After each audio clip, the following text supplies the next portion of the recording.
All right, there we go. Hey, hi everyone, and welcome to the new shed. We are live streaming first stream from the new HQ, new headquarters of me. And I'm very excited today because we are taking a look at Strezov samplings Arabian ethnic orchestra. So that's going to be interesting. I did streams in the past on the Balkan ethnic orchestra and also on Jade, their Eastern Asian influence library. And today we are looking into the Middle East. So let's jump in here so we can see a little. I think that can be a little bit bigger. First, let me know whether audio and everything is working. If you can hear me fine, I hope you can. And hey, Jazz Dude.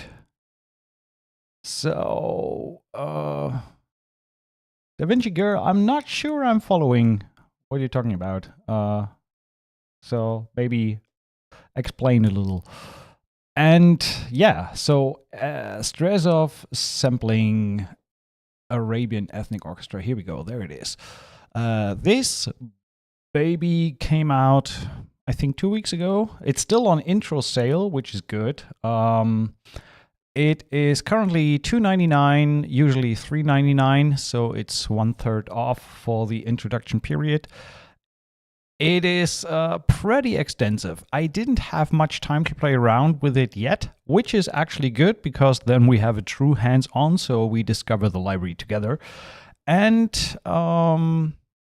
let's have a quick look at what they say on the page. The third installment in our World Orchestra series, Arabian Ethnic Orchestra. This collection features over 50 diverse instruments ranging from playable plucked in bowed strings to vocals, winds, percussion, and sound design, capturing the essence of a true Middle Eastern orchestra. It includes advanced tuning capabilities to deliver an authentic regional sound along with improvisations and phrases based. You know what? If you want to read more, you can just read it yourself. There you go. That's the link to the website. And from here on out, I am just going to open up the library and play it because I think that's what we're here for. Just having a listen to this baby. So just making sure everything is set up. First, let me know if you can hear the audio from the DAW.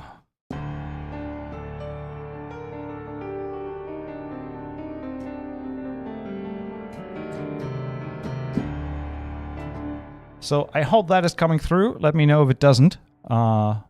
Still ringing. That's a lot of reverb. Okay, it's coming through. Great.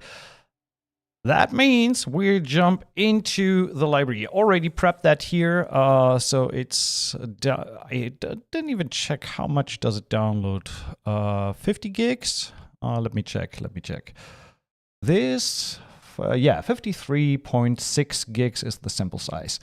I'm running Contact 7 here right now. Could easily also have gone for Contact 8, but this template featured to have seem to have Contact 7 loaded. So it's fine. It's working either way.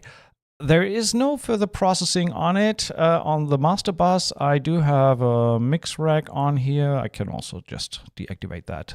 Turn that off. So there's nothing happening here, and the Pro Q is also not doing anything. And this runs straight to your ears. And so let's dive in. We have 6 categories: bowed strings, plucked strings, woodwinds, percussion, voices, and sparks. Shaking it up a little bit. Let's start with the sparks, because only reason is I haven't played with them yet. So these are like the sound design patches and pads and things like that that they also have in their other libraries. Shut up, dude. Let's just play a little bit.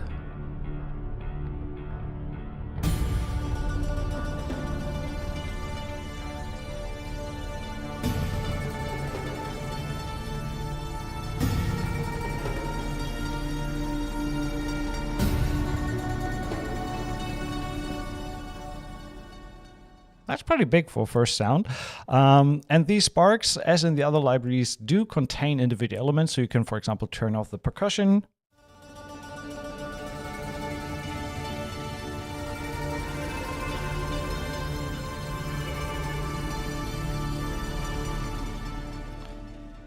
Up to just the synth,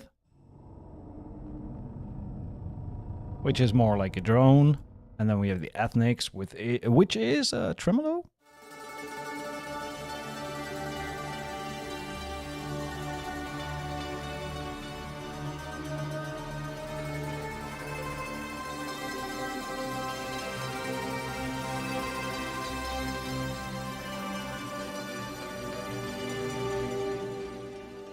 Let's get these back on and check a few more of these. So by the way, we have 2 folders here, switchable with the icons on top.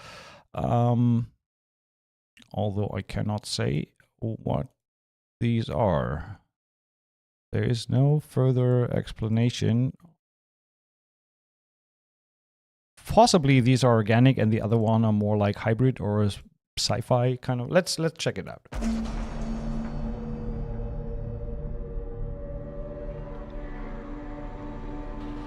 One finger down composer. It sounds great.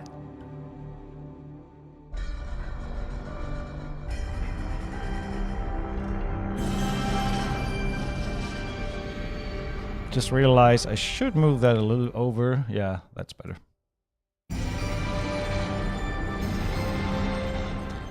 I do find these are not really playable, mostly because of the percussion coming in on every hit. So, but if that's annoying, you can just turn it off.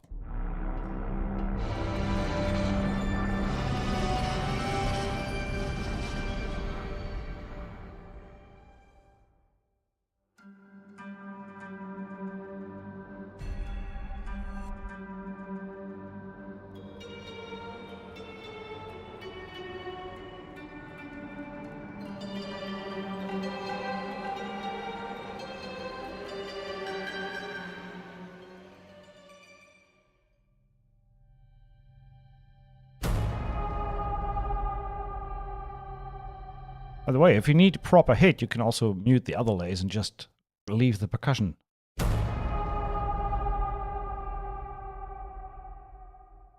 Right?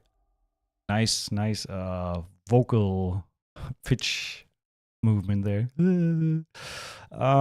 Veil. With a little bit of pre-whoosh there. So these pads are... Oh, there's much more coming down the line here. Look at that. Ooh, that list goes on and on. Nice. I love that when we get some diversification. So yeah, I would consider these more like drones, not necessarily meant to be played multi or polyphonic, more like holding down something to establish the mood in the beginning of a track, for example. Let's check the other category, what this is.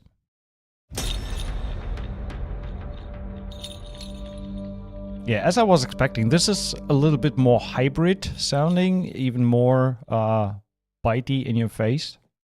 Let's turn it down a little bit.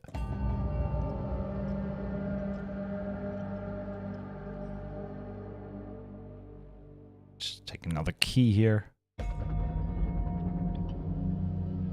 But same thing, we got a lot of drony type sounds to get us into the Middle Eastern flavor for movie scoring or scoring in general.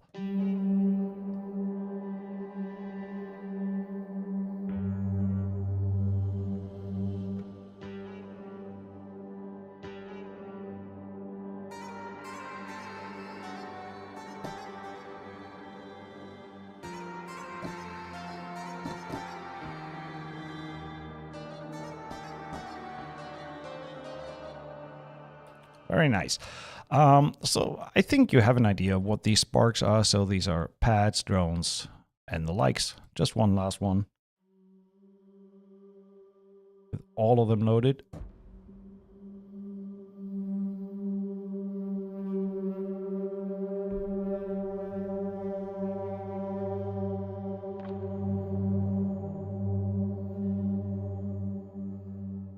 Very nice, very nice. Okay, let's jump into the individual instruments and check these out. Starting off with the bowed strings. We have ensemble strings and solo strings.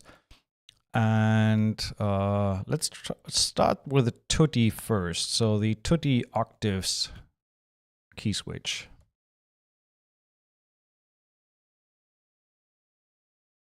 Loading with the setting as it comes from the patch. So all the reverb settings, room settings, etc. are default.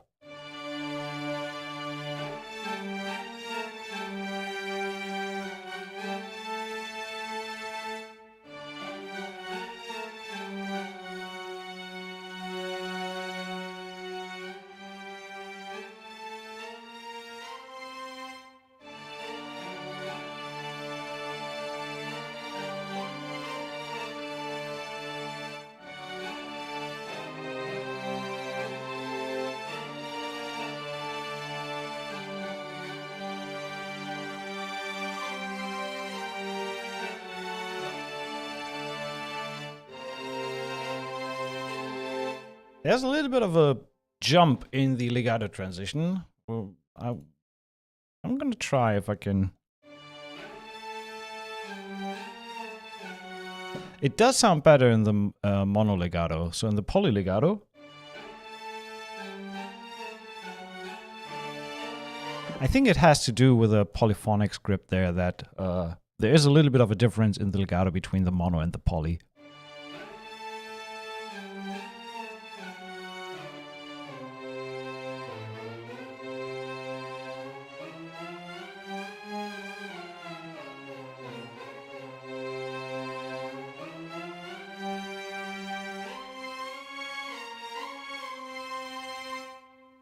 So, and then we have a speed knob to adjust the monophonic speed or the polyphonic speed. So what happens if I turn it all the way down? Versus all the way up. Yeah, obviously it's cutting into the legato transition there, so it makes it a little bit shorter, but you are not bound to have these portamento slides the whole time. So putting that on a MIDI CC will obviously help you to craft different lines with different legato speed transitions.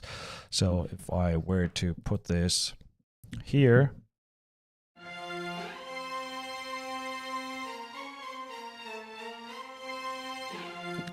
just be careful not to go too far, otherwise it sounds a little jumpy and artificial. Let's check some of the key switches.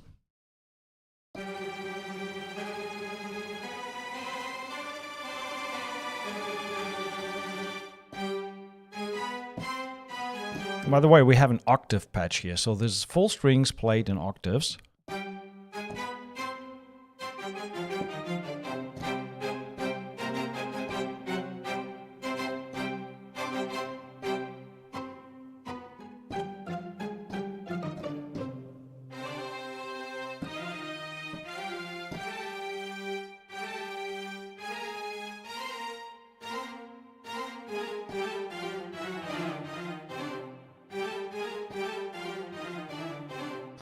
It does seem that these are not diatonic, so that means it plays a minor trill the whole time. It's not based on the key that you're in.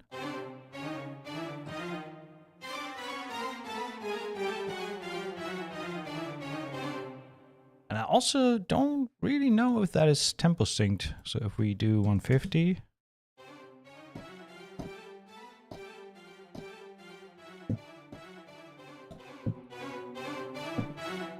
It does seem it's tempo synced.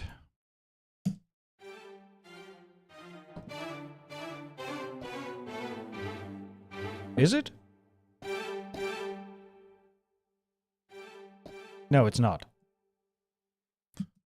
Okay, so that means...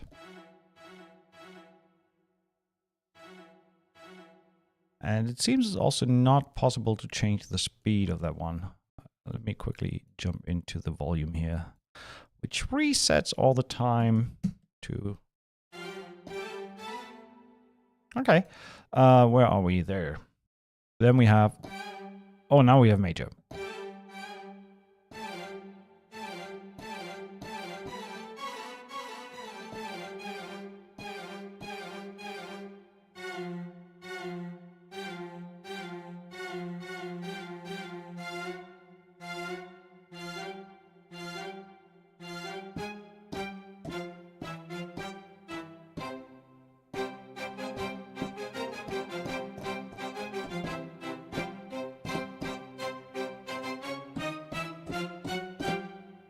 Right, so to the octaves. Then we have to the just as regular key switch, so no octaves.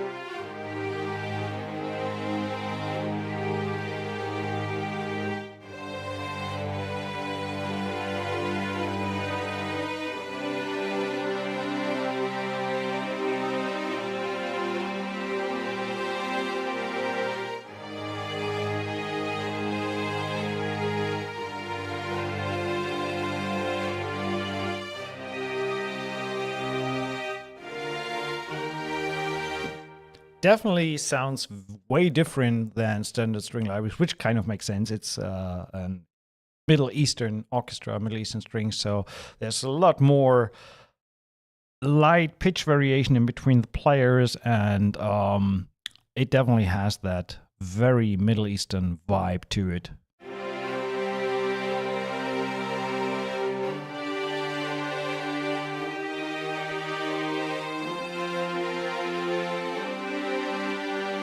Even when you play Western chords, it sounds a little bit more ethnic-y. And I assume that the key switch range is the very same as for the octave ones. Hey, Sonny.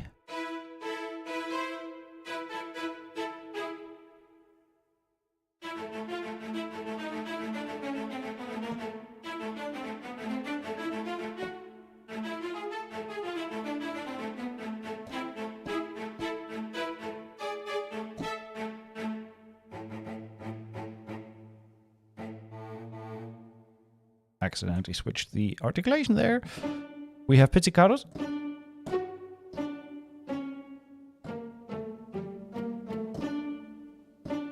That sounds like there's like an oud in the sample.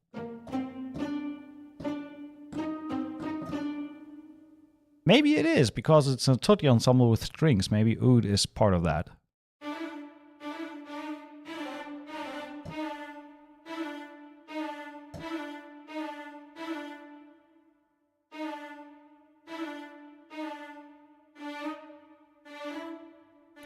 I'm not sure if these phrases are tempo syncable, or if there is a control on the GUI to shorten or lengthen these samples.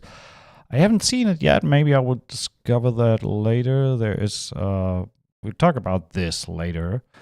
Well, actually, let's talk about this now. So let's go back to our legato. Let's do monolegato. So we do have, if you want to get deeper into Middle Eastern music or Middle Eastern scoring, you obviously need to think about Middle Eastern scales, which is quite significantly different from Western scales. We have basically 12 semitones or 7 tones in a scale. C major, right? So from C to C. Or if we go chromatic, we have these 12 notes. In the Middle East, on the other hand, for you probably know that, there are notes between these half-tone intervals, quarter tone intervals, basically. And they're scales with 70 notes from within an octave, which is obviously very, very tough to recreate with Western instruments like the piano or So basically what Strezov Sampling has done is they included tuning variations based on, as you can see here, Syrian, Turkish, Egyptian, Iranian, and ancient scales, even African, Far Eastern, Indian, etc. So what happens if we, for example, go to Egyptian and go to the Bayat scale?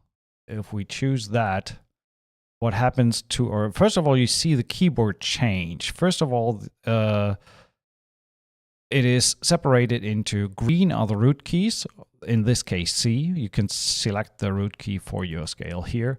There is a natural sounding note, which is the blue ones, and the red ones is kind of where the notes are forced into the actual Egyptian scale. So if I play just the, turn that off again, how do I basically turn that Western scale? So just playing again the C major scale. So when I turn on the Egyptian Bayat, for example, and play the same C major scale, you can hear that there's slight tuning difference. Hopefully you can hear that there's slight tuning variations in the notes. Versus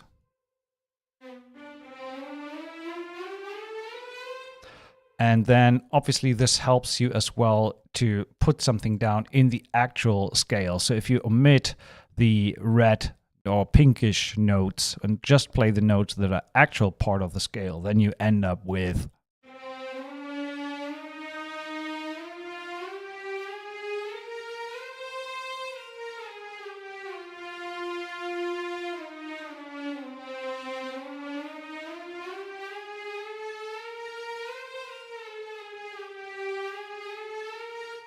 So I have to admit that I am not too familiar with Middle Eastern music per se. I only can approximate something that maybe sounds a little Middle Eastern-ish to the Western ear, basically in the same way as you just throw on a duduk on a desert scene to make it sound like a desert scene, right? In film scoring, and this is definitely helpful, but I would not get down myself to say I want to create truly historic or authentic Middle Eastern music because I just don't have the knowledge about that. I don't have the knowledge about these special scales, etc. So all I can do with this is take my Middle Eastern sounding instruments and approximate something that reminds the listener of the area.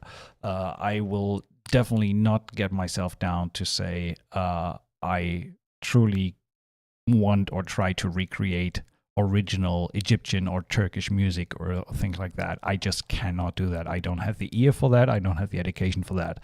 And it would end up in disasters. So I will go back to the Western scale. And just if you are knowledgeable in that background of music, this is definitely helpful in getting a little closer to the very, very original sound. All right, back to topic. We had the ensemble patch. Let's check the cellos, the cello ensemble.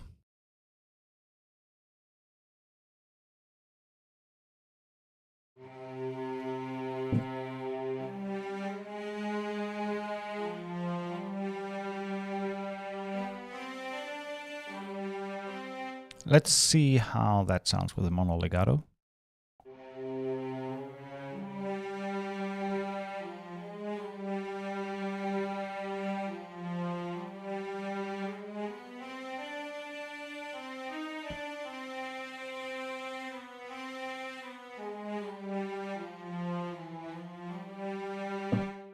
And we have a bunch of presets here as well. So sustain and legato, the one we just played. So basically the same as we had in the ensemble patch.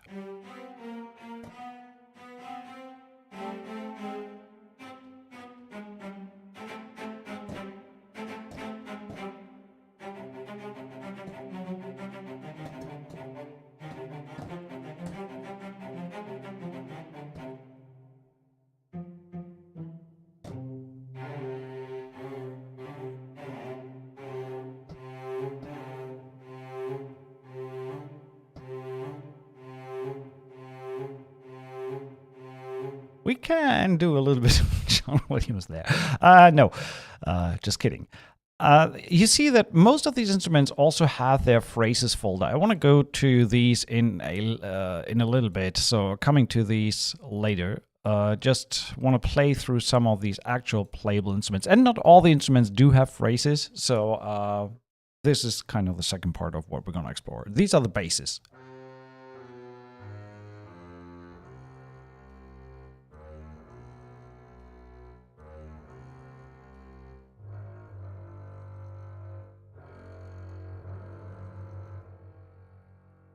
Oh, what's that?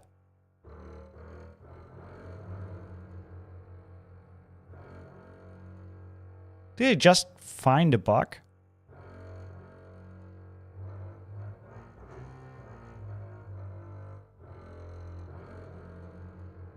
Or my keyboard is bad. Let's see.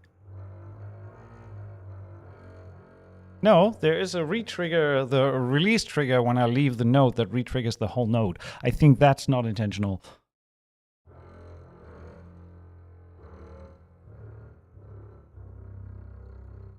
And it only happens on the F and F sharp, so which...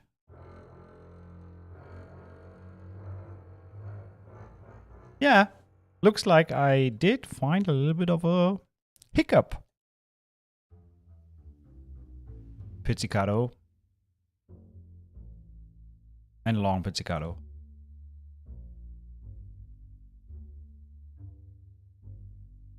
Nice.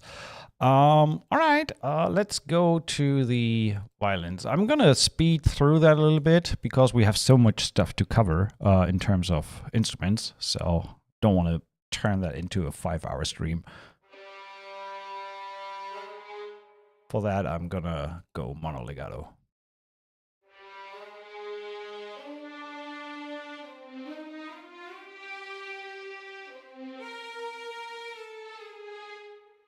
Turn the speed a little down.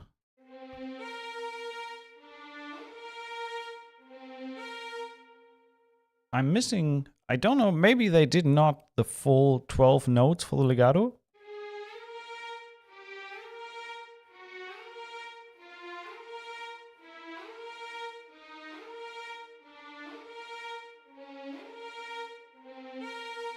Yeah, so basically -7. So it looks like they sampled the legato up until a major 6th interval.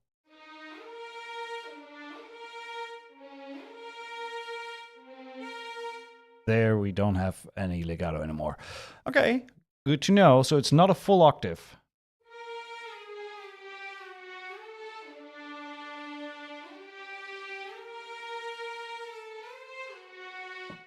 Right, and then we have the full set of articulations again. Tremolo.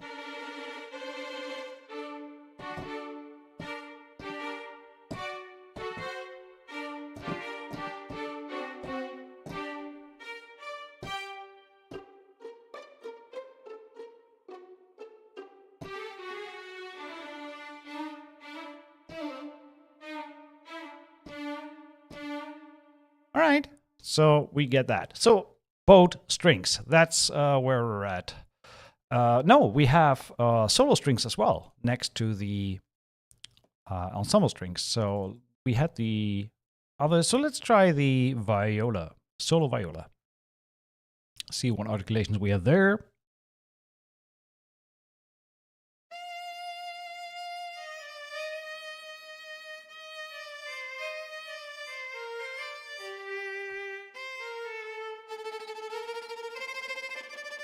That's a good moment to check out the mic positions. This one is a little drier than the standard Strezov libraries. So first of all, let's turn off the internal reverb. So this is just the mic signals. On the shorts.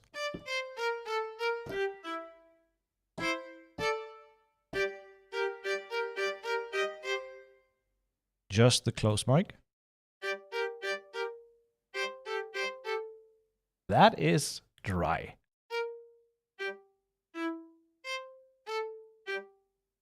Then we have a mid mic.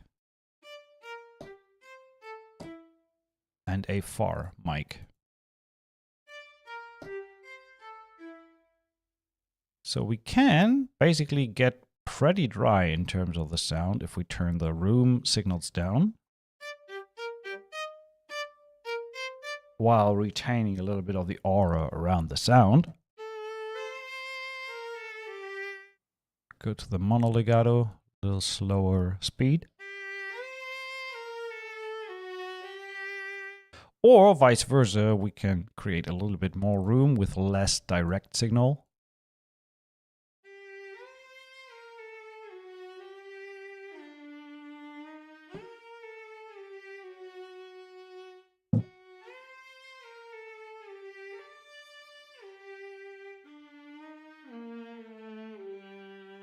Which is pretty versatile.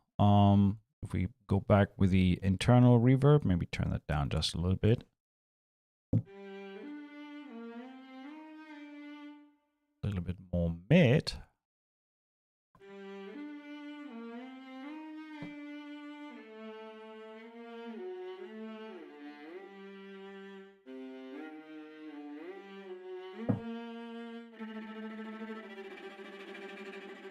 Nice scratchy sound there on the solo. And last but not least, let's check the solo cello. What I like is that they really try to keep the key switching consistent, so we have the same articulations throughout the entire string section, which is nice.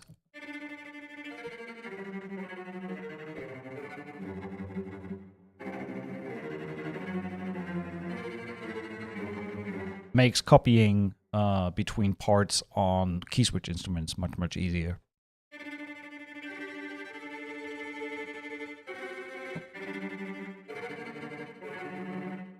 Very nice. Okay, let's jump further into the plucked strings. Look at that. We have Zaz, Oud, Kanun, Bouzuk, E-Zaz, so electric Zaz, electric guitar, and combinations. So let's start with a Zaz.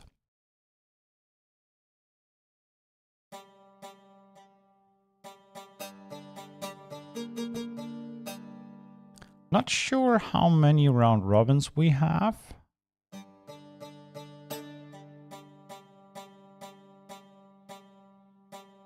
That's not accessible, it seems.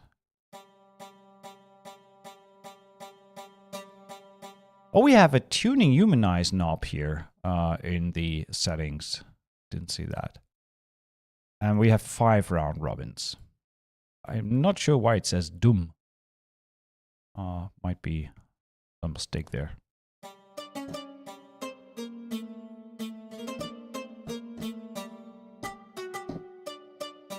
I'm not even sure about the ranges, so sorry if I play out of range here. I think the only Middle Eastern instrument that I'm vaguely familiar with is an oud. Other than that, I'm not too... I mean, obviously we have a picture here, so it's a lute-like instrument.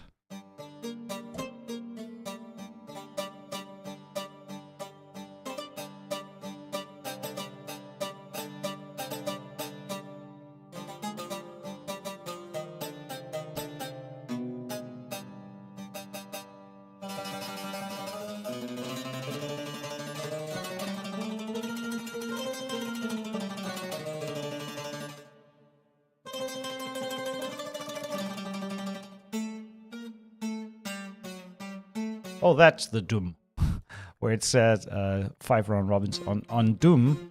That's the dum. So it's like a staccato note.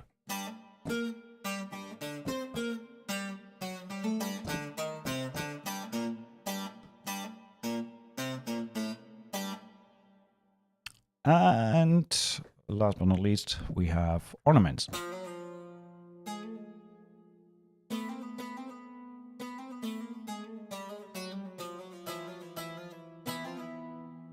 Right?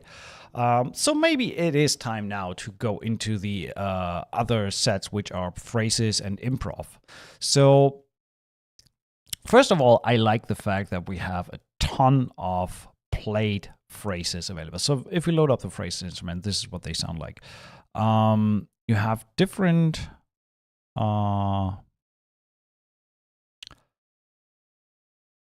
makams, so styles, you could say. Then you have the root key in green. So if it says the makam called Nawand, root key A, if you play the A,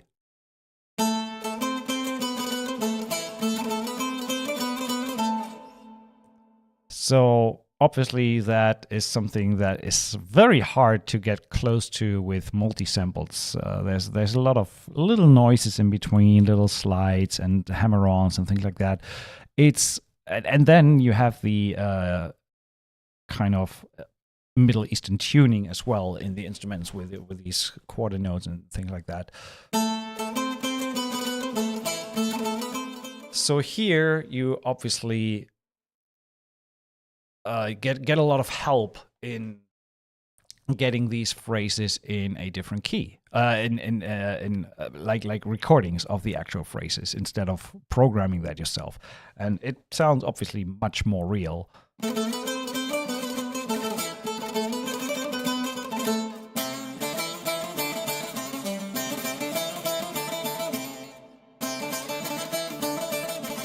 So I'm playing just the A here because the root key is A. If I were to play G, basically it takes the same phrase and just tunes it down.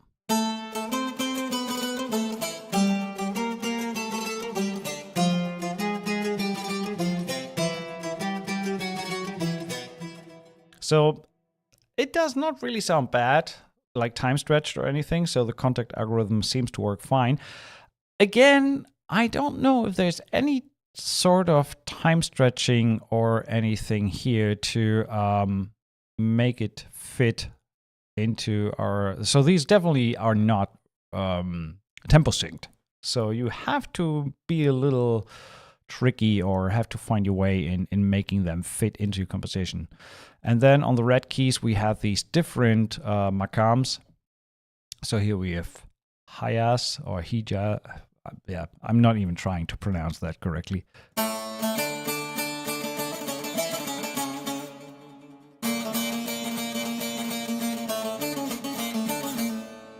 But what this is really helpful for, especially I think for myself as well, if you have not really an idea of Middle Eastern scales and phrasings and things like that, this can help you to get a little bit more of an understanding of how these instruments work and how you can create melodies with that. So if I take that same phrase,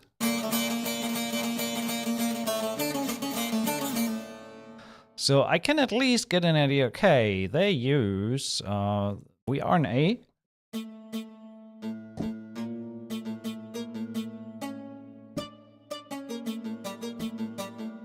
So I can figure out a few notes that possibly are part of that scale. Or I can even go in and say, okay, this is Makam Hiyas or Hijas. So that is Egyptian. So if I load that up and say A is my scale, so now I have the same scale.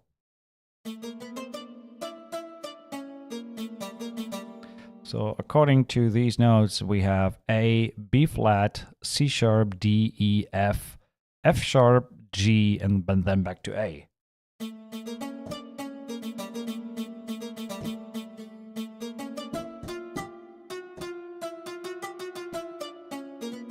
Not really sure how I would incorporate the F sharp there.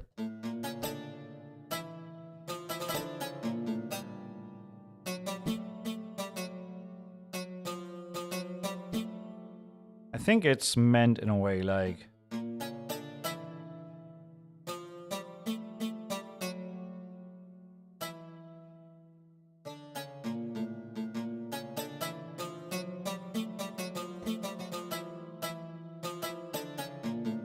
So anyway, these phrases can help to get a little closer to something like the original sound. So if we take these phrases again.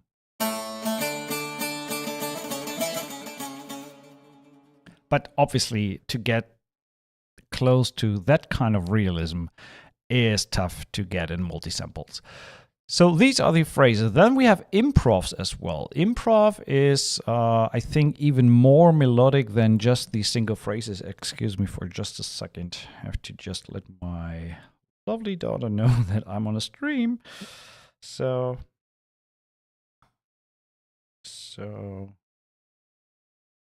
there we go. So that, okay, here we are starting to look into real audio sample playbacks basically, and we can then choose different maqams. In this case, again, maqam nawan, root key A, and now we don't have a keyboard anymore attached to the scale. It's just a bunch of different improvisations.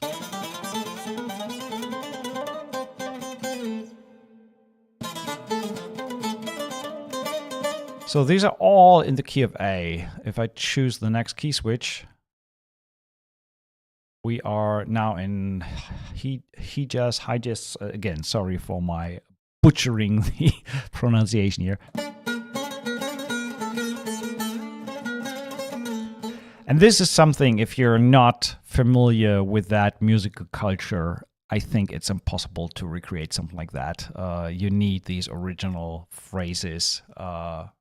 And it's going to be interesting once we jump into part 2 to kind of write a little bit of music with that, how well that incorporates into creating a track. So I'm really curious about that myself.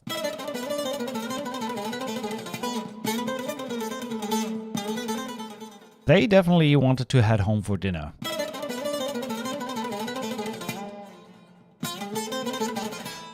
In this case, we can tune it first and foremost. I just realized that not all these phrases are on the same key. So this one is A. Basically a full octave. Then we have E. Okay, it's just A and E. There is no indication on the keyboard for that we have different keys, so that would have been helpful to know that beforehand, maybe color them differently if they are a different key. That would have been helpful. I mean, if you have a long list like that, you don't want to go through all of these individual phrases to see which one is closest to the key that you're working in. So that is A, still A. So now this is C. I mean, obviously you can tune these here. So let's quickly see how that works. So that is C. If we say we want to stay in A, I would have to drop this down by 3. But that slows also down the playback tempo. So it looks like they have not the context stretch algorithm for that. And I cannot access that, unfortunately. So because the library is locked. So I would have to find other ways to tune that and make it fit. So I do see a little bit of a limitation in usage there. So if we say we want to tune that 5 up. Yeah, it does change the tempo of the sample as well. I wouldn't really want to have that. I would want to have that stretching the tempo and play in the same tempo, just in a different pitch. I just discovered that. Sorry for that. Anyway, that's the Zas. So let's go on with the Oud. The one that I mentioned that I haven't played one myself, but at least I'm a little more familiar with the way this sounds. And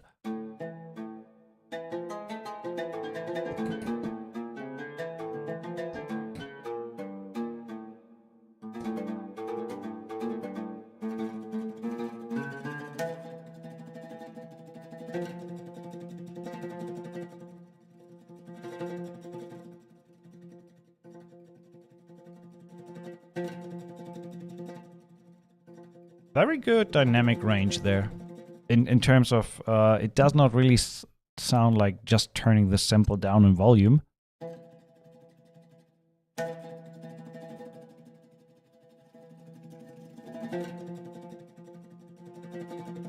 Well, actually it does. But it's fine. It's still working nicely.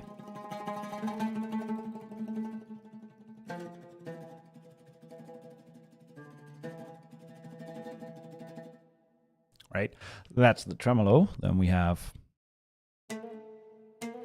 trills, whole and half.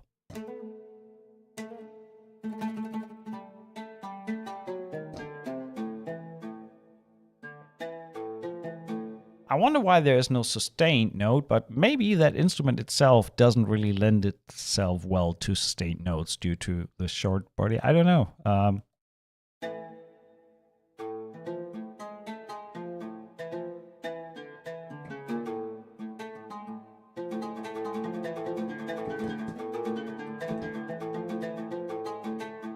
Let's listen to some phrases. We have, by the way, we have 2 ouds with improv and phrase. So let's check the first oud with phrases.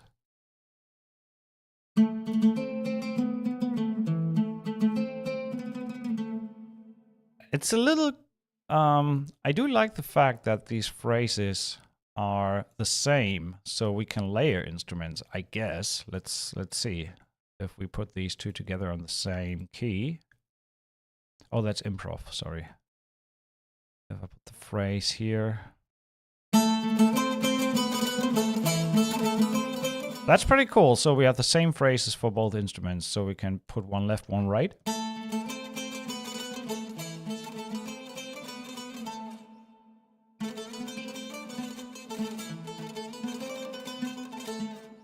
So they are a little bit different then.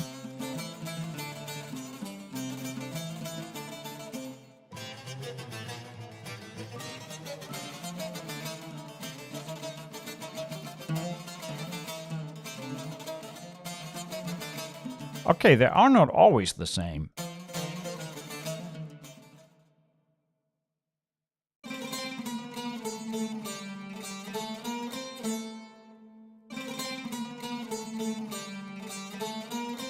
But I do like it very much. It's pretty cool.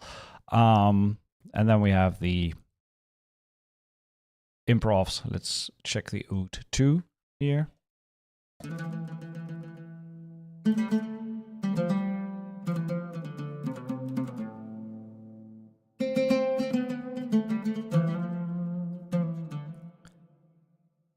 Let's check the qanun,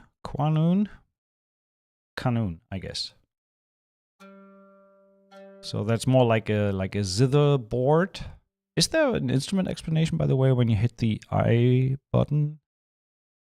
No, just the functions on the interface, not the instrument itself. That might have been a little, maybe that's in the manual. I don't know. I haven't checked the manual.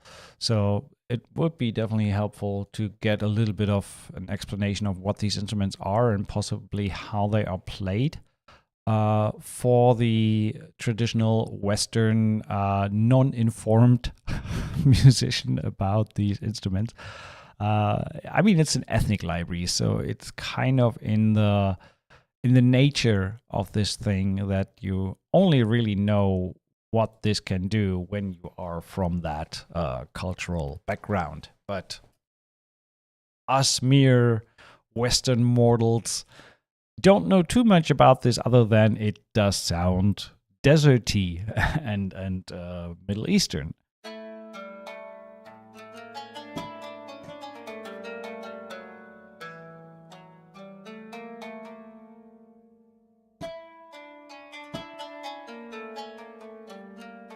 If you, by the way, let me give you a little bit of a tip. If you want to know how you can use scales to sound a little Middle Eastern, or at least approximate a little bit of a Middle Eastern sound. So let's take the C major scale.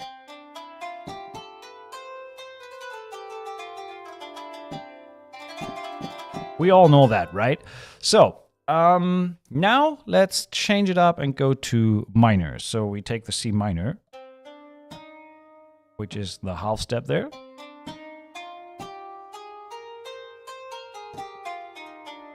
Right? So that is the classic C minor scale, the parallel to E flat major. So go to C minor. And what we're going to do now is we're going to raise the 7th. So instead of the B flat, we're playing a B.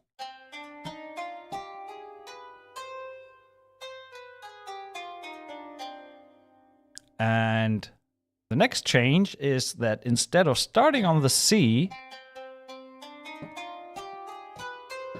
we are going to go down a 4th and start on the G. So that is our root note.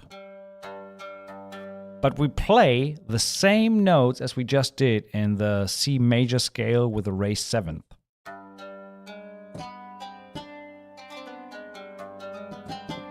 Oh, sorry.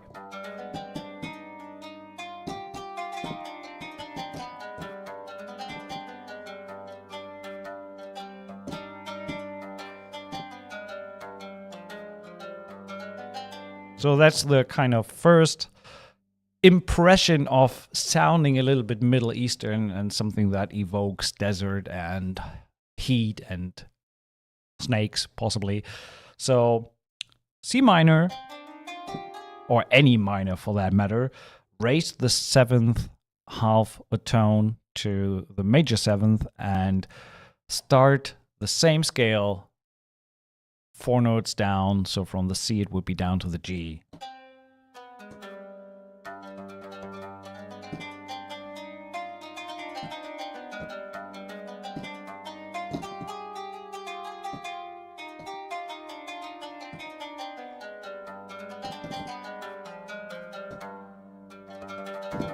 Right? Pretty cool. I like that.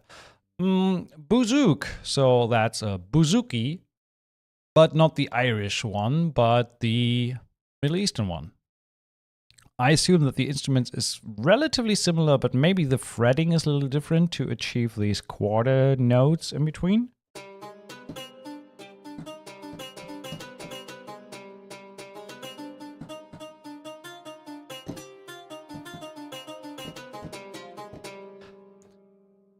I wonder how, if we stay on the G, I think it is the Bayat scale.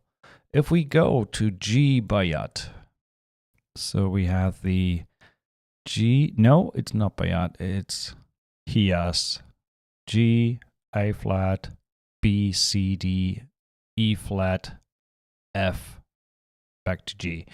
So I just wonder what if it still sounds different in terms of the tuning. So I'm playing that again once more with the Western scale.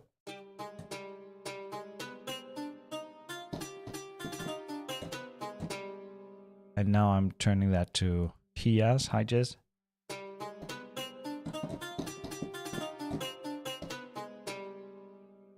For me, it actually does sound the same. The only difference is that you have that additional note between the E flat and the F, which is the E.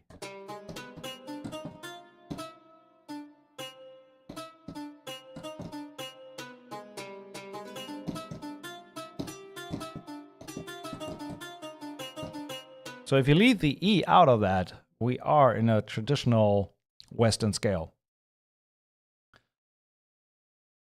So that was that. Let's check some of the improvs. So not all the instruments have phrases. So this one only has improvs.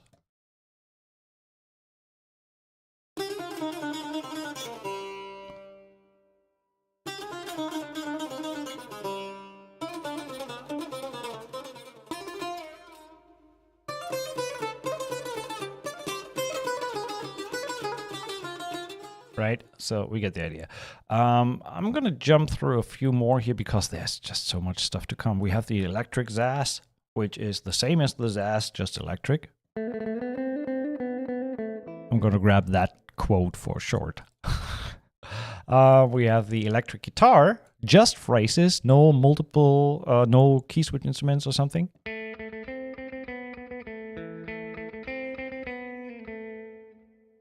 And then we have the combinations, solos, phrases combined.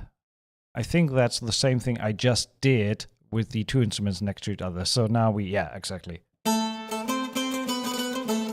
I mean, it's nice that they give you that directly as a patch, so you can then go in and say, okay, turn that down, turn the E Sas I think you can probably pan these as well.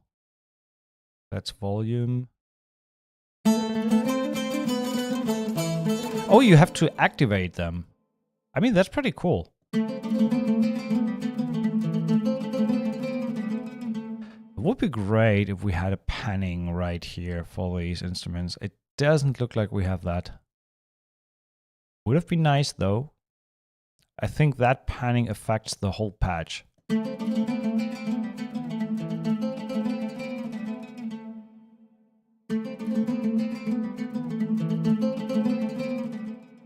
Yeah, it does.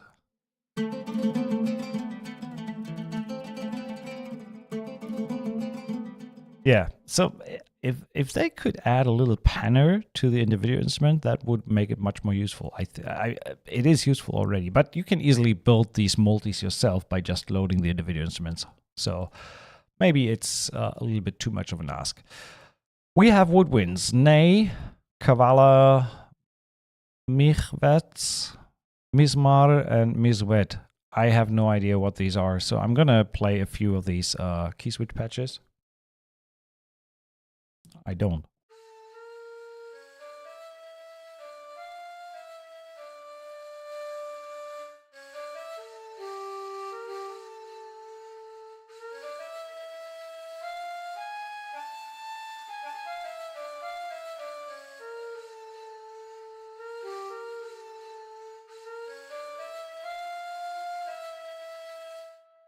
Just want to quickly try if we give that a little bit of a reverb.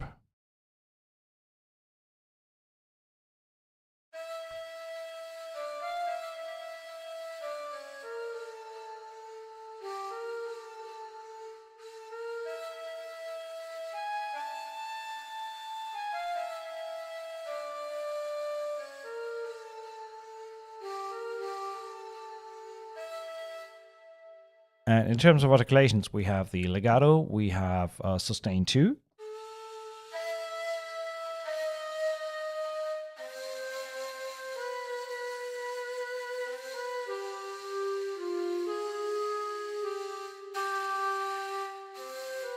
Sustain 3. I mean, we can take the reverb down again. Just.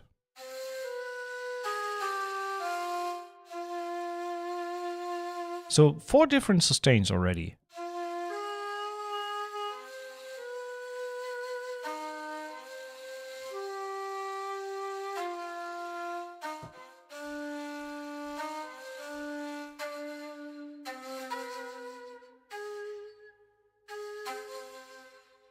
So that marcato plays independent from when you release the key.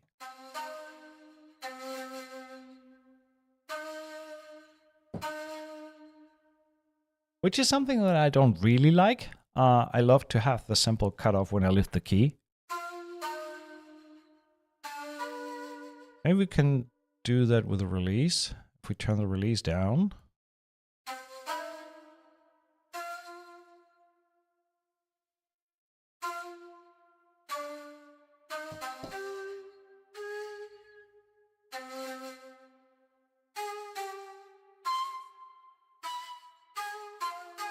A little bit. Gets a little bit better. Then we have staccato 1.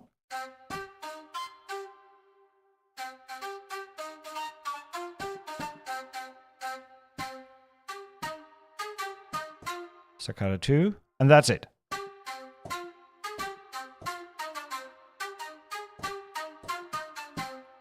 Right? So that's the ney. Let's check some of the phrases as well, just for the sake of consistency.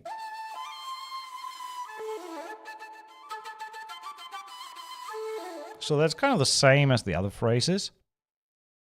I'm starting to feel that these phrases might be a little bit less useful, because if all the instruments play the same thing, I mean, how many composers can use that phrase in their work, even independent of key? So I'm not really sure about that. It is, I mean, there is a general problem with using phrases. I'm not sure if you're aware.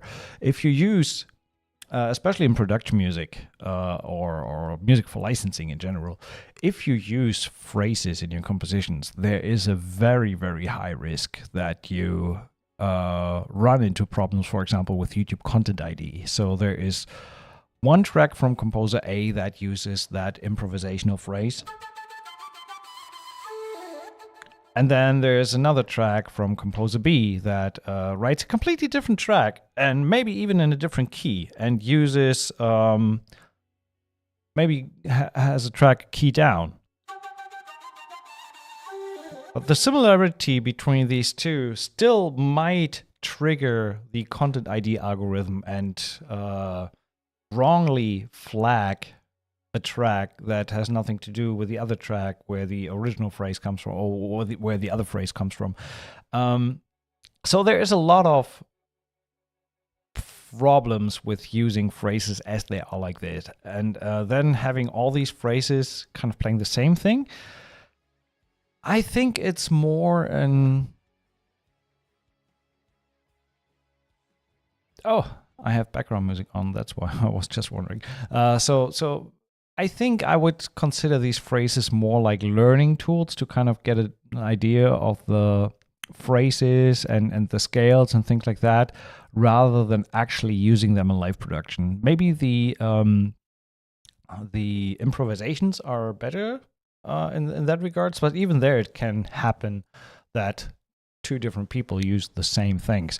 So I would be careful in a professional context in adding these exposed phrases on top of your composition. Maybe you can tuck them in a little bit more into the background just to create that kind of flavor, but not focus too much on them as your main source of like melody. So let's check the Kavala quickly.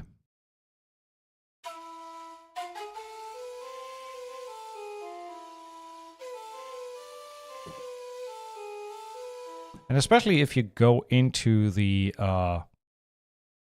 scale mode. So if we say we're gonna go with E Turkish, I'm gonna play the same thing that I just did, but I don't know if the Turkish Bayat or Nawand is gonna give me that same result.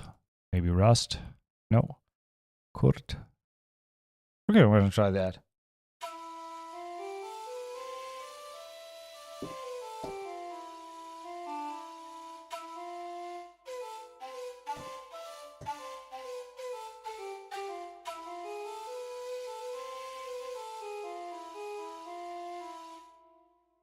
Maybe Turkish Saba.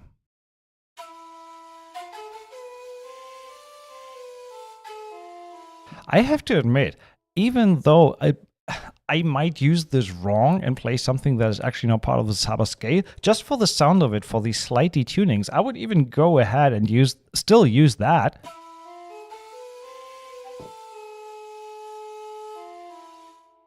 Instead of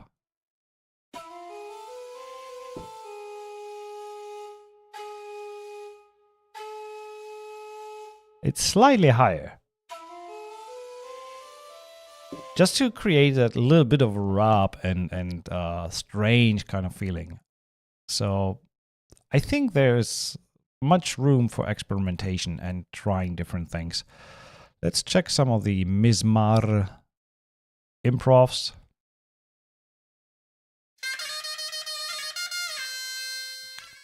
I think this is something you just cannot do with traditional multi-sampling. I mean, probably that, but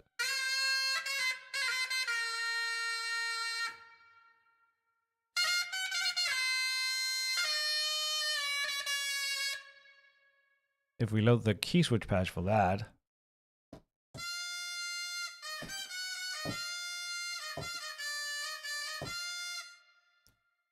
I think it would require a little bit of doctoring around and massaging these improvs to combine maybe your own ideas with a phrase in between every now and then to make it a little more legit, right? But it does sound great. It does sound really, really good. So Woodwinds, let's move on. We go to the percussion last, so let's check the voices first. Oh, I didn't even know that. We have soprano, alto, tenor, and bass, and effects. Let's check the effects first. What is in there? I,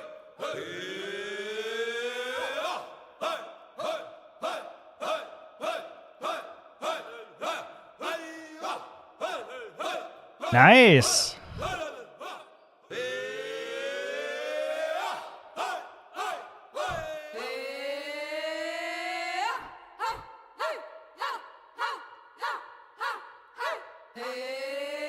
I'm probably gonna cut these out and export these to audio and save them as audio loops to use later down the line.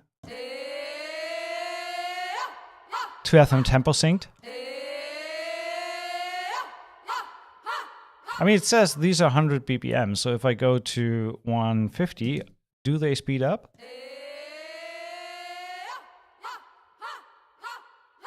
No, they don't. So it's not tempo synced.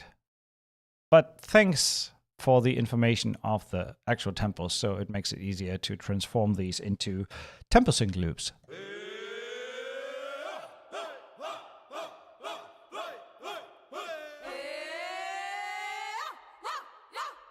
I want to hear this bit from the end here. What is this?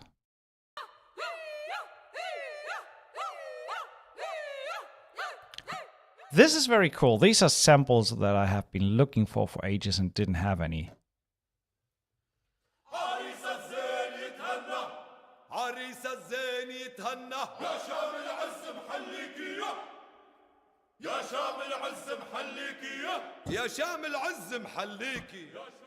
We have claps.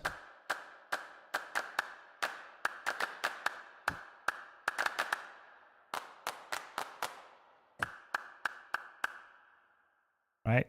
Shorts, whatever this is. Oh, yeah. Quick playthrough. Salgota, I don't know what that is. Okay. Yodeling.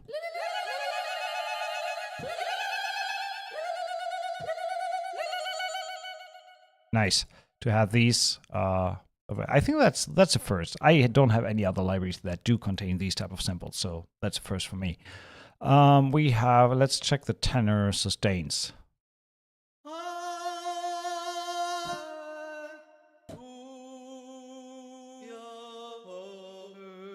Oh, we have different syllables. These syllables are auto-cycling.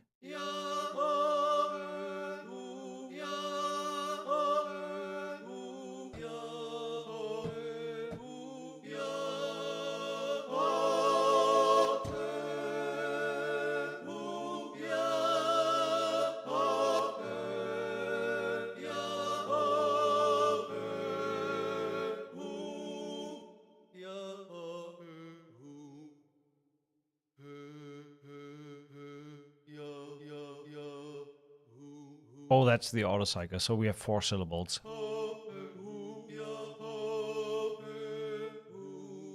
So either we autocycle or we can manually select the syllables. We have shorts as well.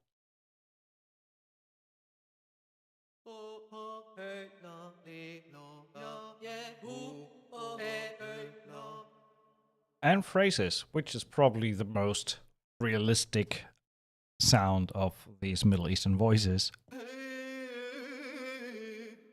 Yeah, probably.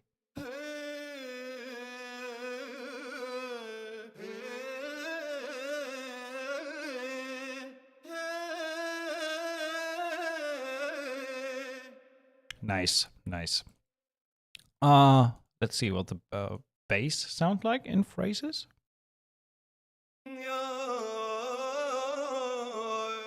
Why does the bass sound exactly like the tenor?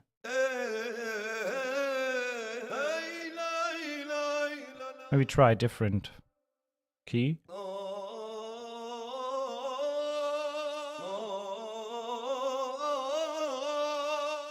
Okay, how low do these sustains go? For the bass. Okay, it is a bass. Just the traditional phrases were a little higher.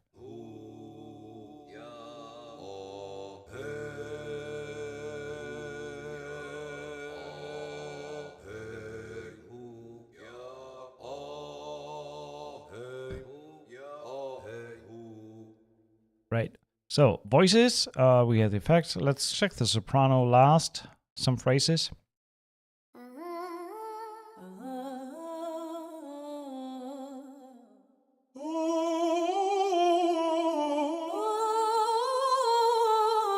Okay, pitch down, that soprano sounds like a tenor.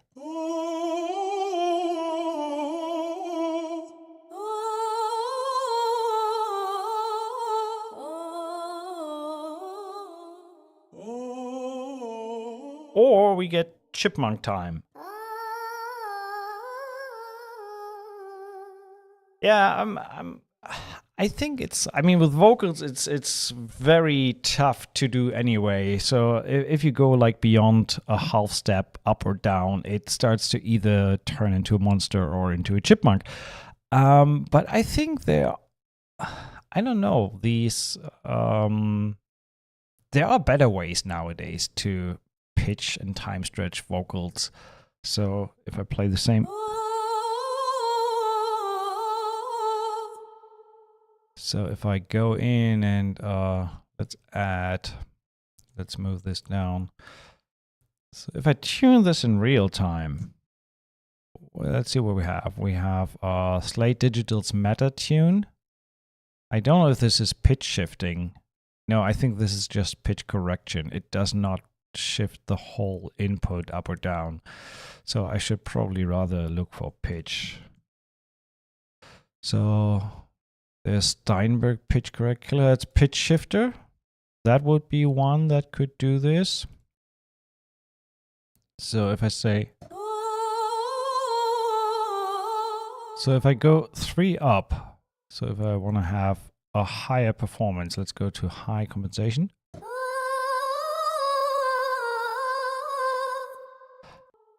There is a little bit of an artifact, but okay, the contact does sound better. Maybe it is just the best that we currently can get. If I pitch that back up, let's do a little smaller grain size.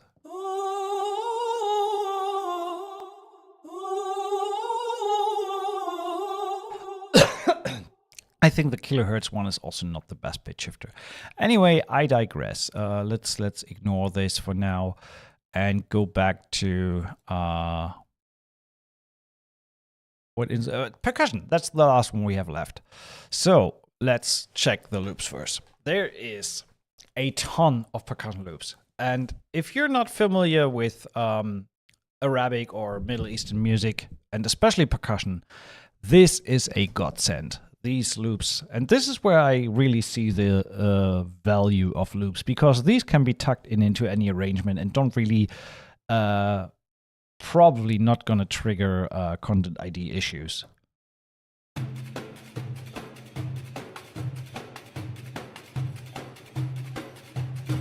And these obviously are tempo synced. So if I go down to 110,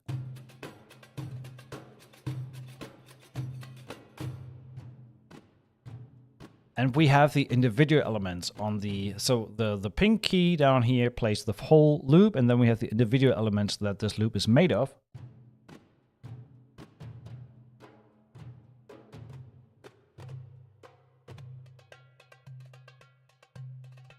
Which is awesome, because we get a ton of more mileage out of than just holding down a single loop. But we can combine these.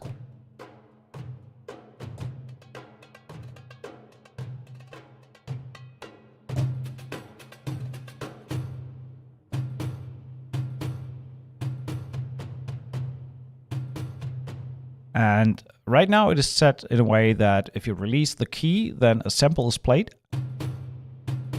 Or you can turn it off. Probably leave that on.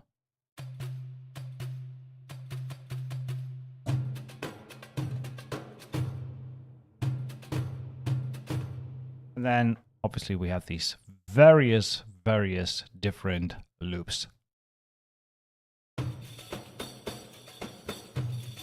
But if you say, okay, I just want to have the tambourine from that.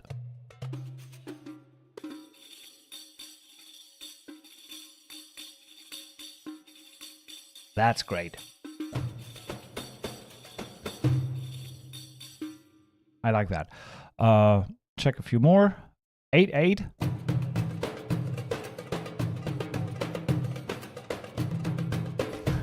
That's so great. I can already hear a cue with just that.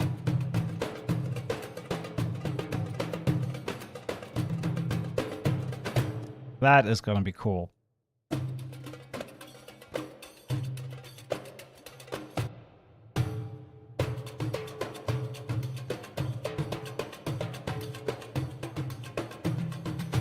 I like that a lot.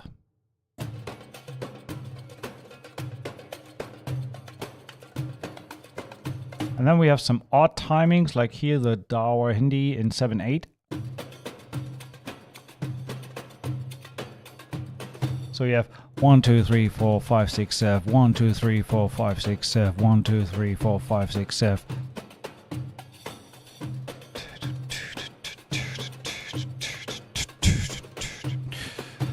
A little tougher to write something in these odd time signatures, at least for me.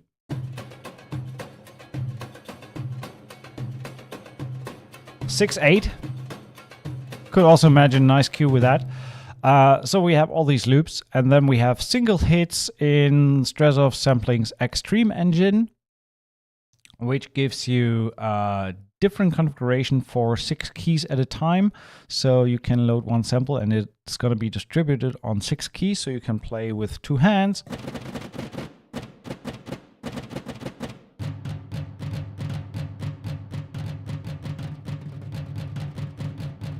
These have 5 round robins, as it looks like.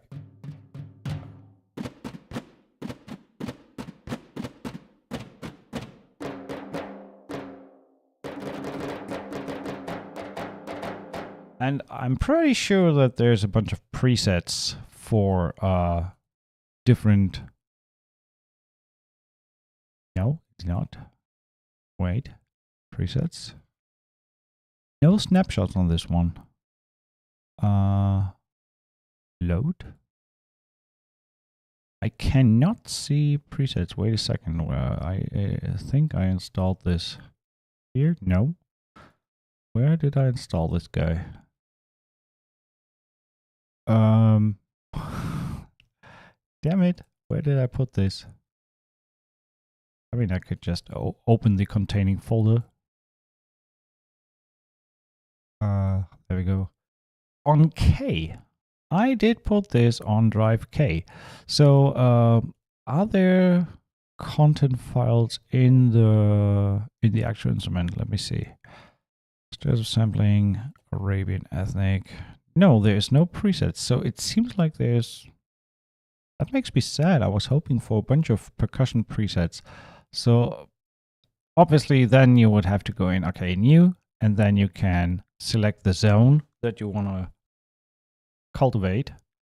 And then here you can select all of these different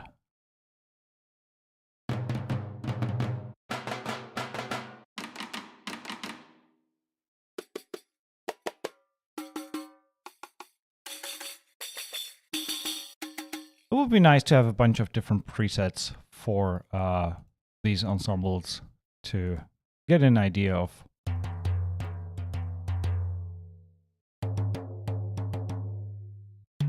I mean, you can, it's easy to pre-listen these sounds. Then you can build your own presets from that. Where's my chat actually? Nothing's happening in the chat. Okay, that's fine. That's fine. I won't cry about it. Anyone still there? Anyone out there? Yeah. I know that streaming has been a while, so gonna have to rebuild the audiences coming in. I plan on going back more regularly now. Probably gonna stick to the Thursday, although I cannot promise that yet. But yeah, more streams coming. I have a bunch of stuff that I got sent that I have to take a look at. But for now, let's take a look at the Strezov Orchestra. And you know what we do? We're gonna jump into a quick 5-minute break, and then I'll be back and we're gonna check out writing something with this library. So let's write something Middle Eastern influenced, inspired, that hopefully gets us mentally into the desert, into the Middle East, into the heat, and helps us create a little bit of a cue. I'm really curious and excited about that. So I will be back in about 5 minutes. See you then.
Back with a fresh coffee. Hope everyone is doing well. So let's get on it. Let's write something Middle Eastern inspired. I think it would be best to start with one of these drone scapes to get us into the mood. First, let's set it. Well, I will decide the tempo based on some percussion loop. So let's start with the sparks. Thanks, Sunny. And find something that gets us a little into the mood.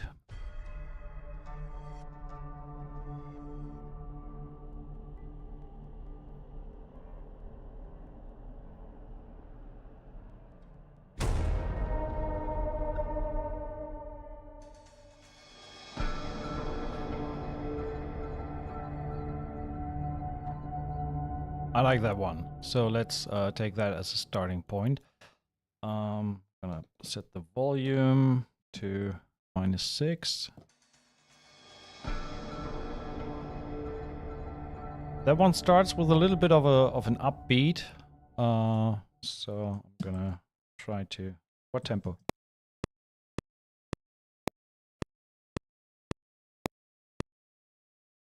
Maybe a little slower. 95.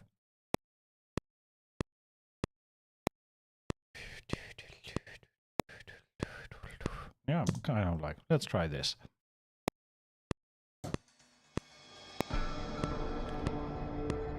Okay, I have to move this a little bit to the left to have that hit on the one. But you know what I'm gonna do? I'm just gonna record like 8 or 10 bars. And then I'm gonna render that to audio. And then just loop it.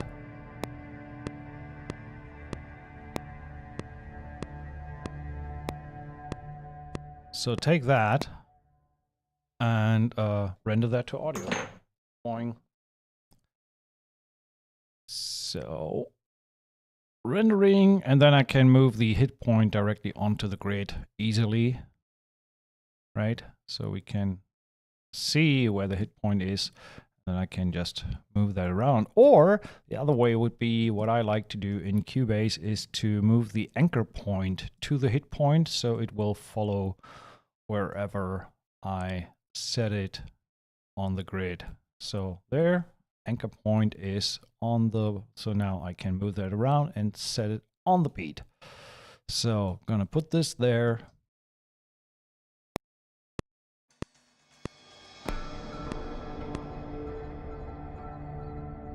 So, and then I'm just gonna cut this off here, move that part over and do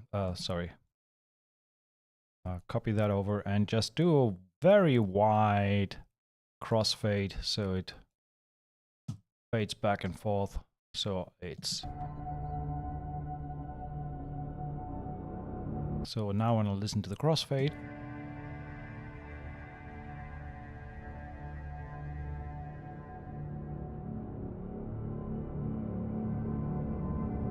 so now it just keeps going. Nice. So we have our starting point, right? Possibly gonna take out a little bit of low end.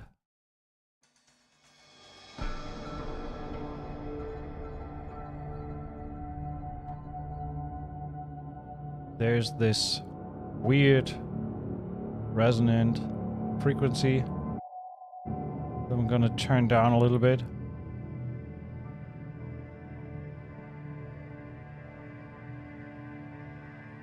So that means I could add a sub boom to support that intro a little bit. Go in here, booms, take one from my Metropolis Arc 2.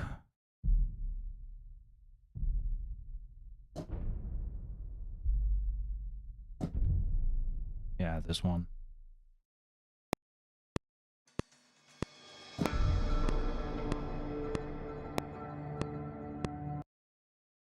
Quantize, make loud. And the cool thing is now the sample that we used for the loop doesn't trigger anytime we start a new within the session, but it keeps playing from where we were. Probably gonna turn that down a little bit.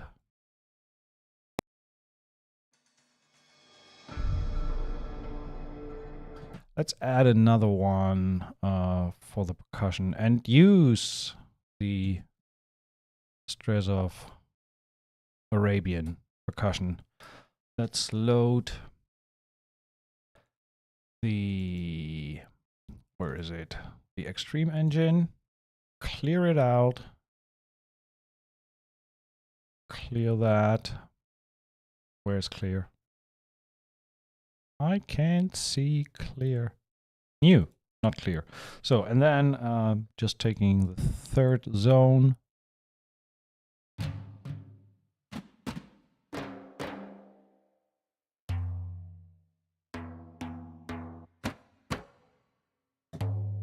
Okay, take this one. I could probably pitch that down a little bit. Add a little bit of saturation.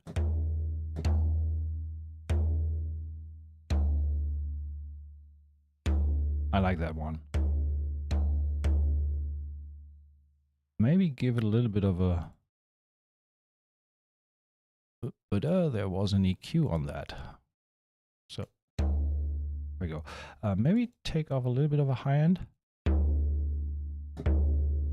Just to support that first boom there.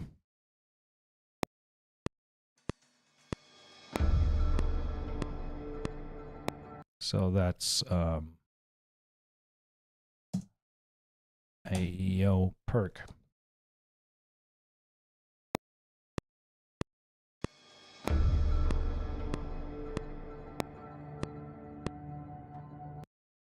All right, so let's maybe add some solo cello. Gonna duplicate one of my existing patches and reload the Arabian cello. So I'm just loading them into existing patches, so the routing is already into my existing template groups, so that solo cello ends up in my string stem, right? That's why I'm using this. So maybe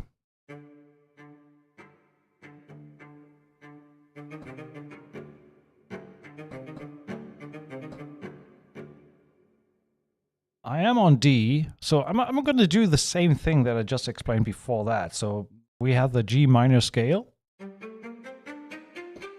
I'm going to raise the 7. And then I'm moving the whole thing down to D, but using the same notes from the scale. So we end up with...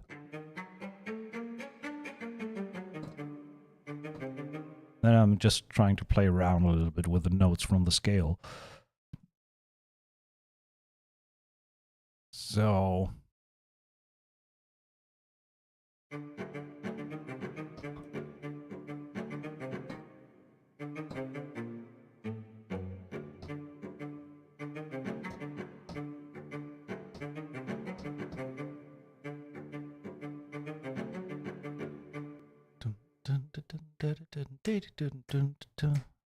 That's the tempo?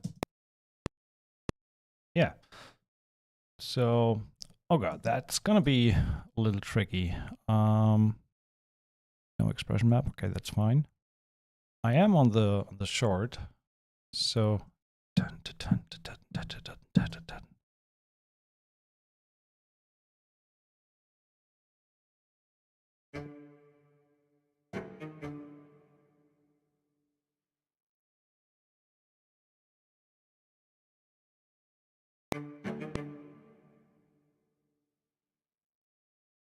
So I'm just trying to figure out something along as I go. Actually, let's start here.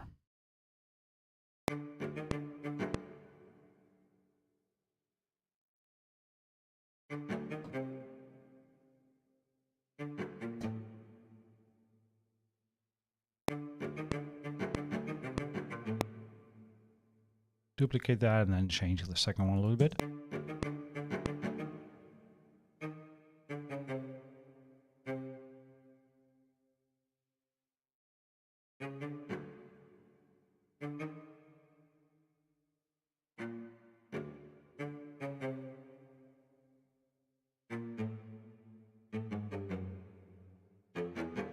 I don't know. Let's see.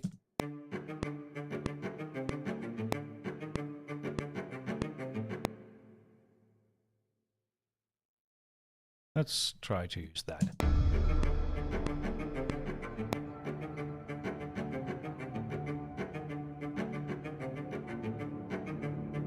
So that's actually a short string, so I'm going to reroute that to cello short and use my short reverbs. Short room, short hall, short delay. Maybe we even add a little bit of delay to that. See how that sounds.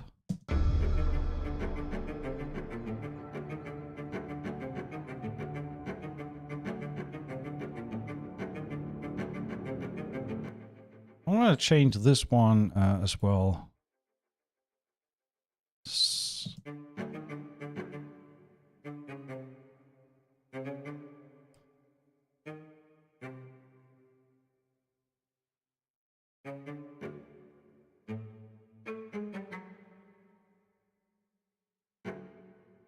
Like this. Yeah, that sounds cool.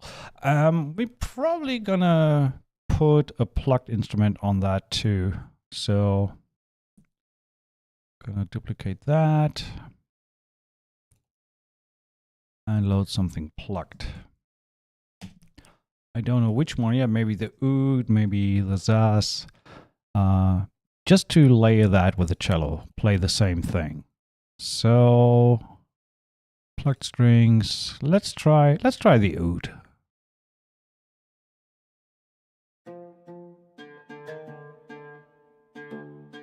Because the oud reaches that low as the cello does.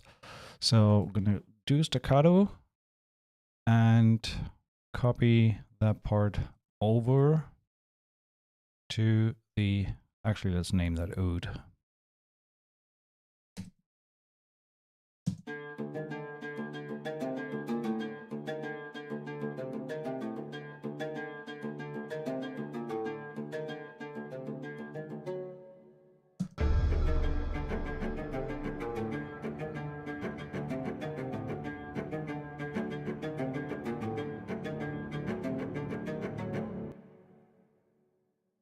I'm hearing the G there.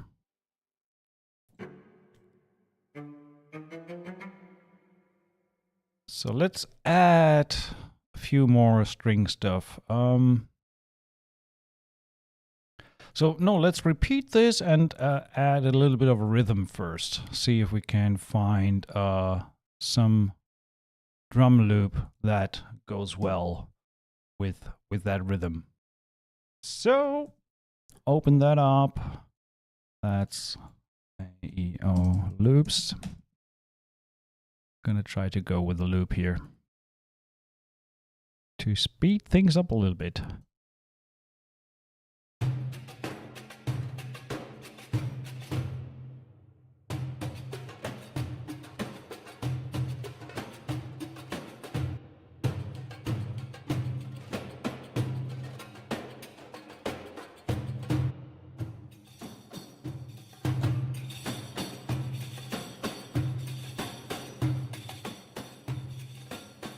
No.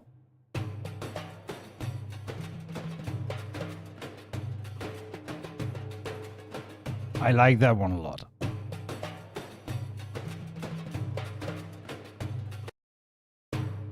Probably a little less reverb.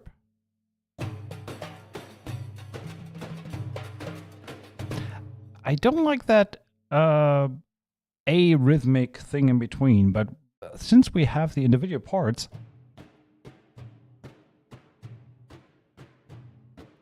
I like the groove.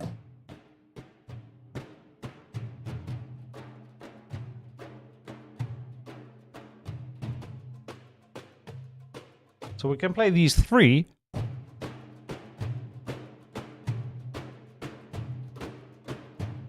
Yeah, actually, let's start with that. Maybe these four.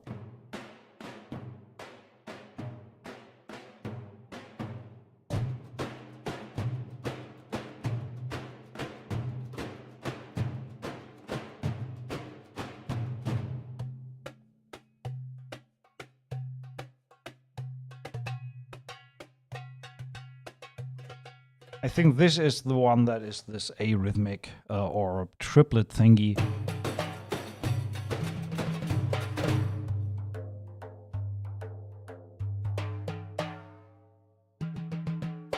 That's the one. So we can basically play all these other keys beside the D.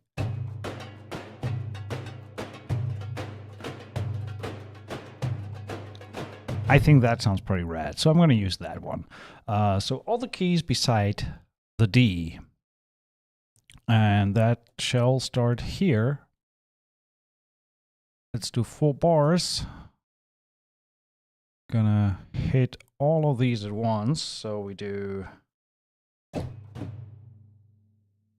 Yay! Done writing the rhythm. And let's put the volume all the way up.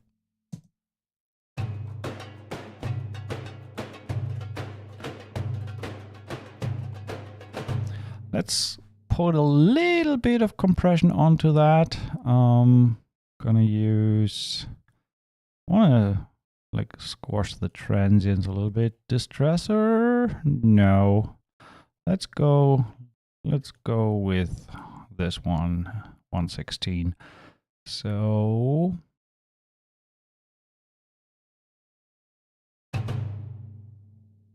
I'm gonna put this on loop. Just want to make it a little smoother.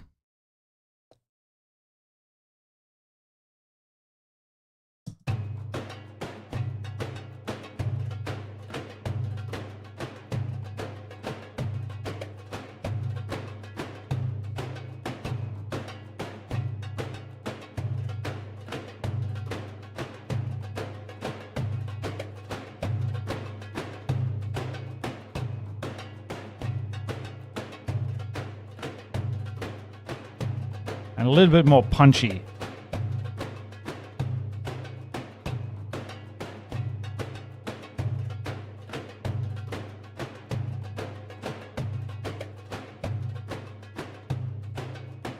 Fast release to bring the room out a little more, and maybe even a little more.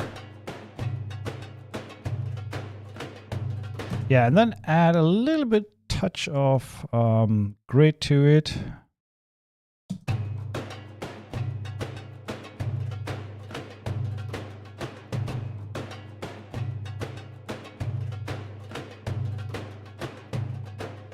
Before.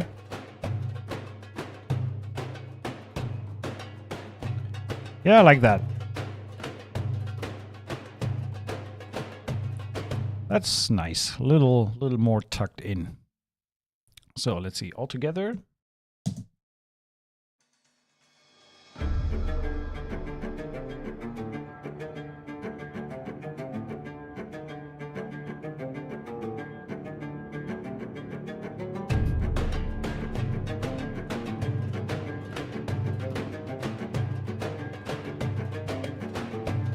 So I feel we could add a little bit of a phrase here on that second part. So I'm going to duplicate the oud. No, actually not duplicate the oud.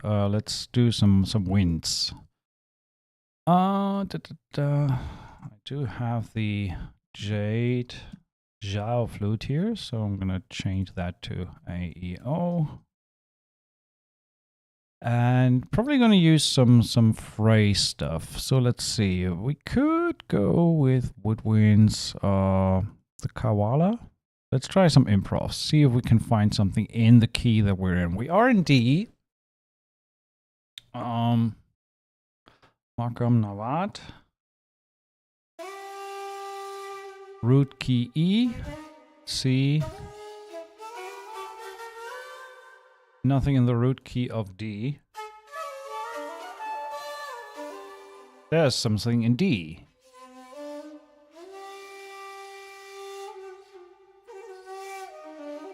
Okay, let's take the second half of the phrase.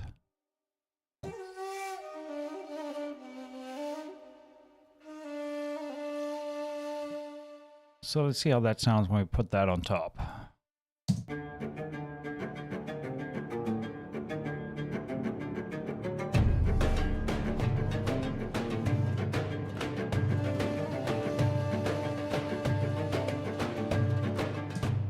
It's a little low.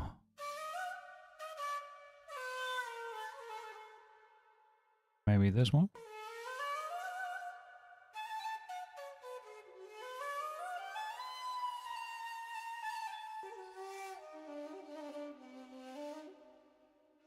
So there is a little bit of volume information here that I need to change. So let's try that. Let's put this just on top.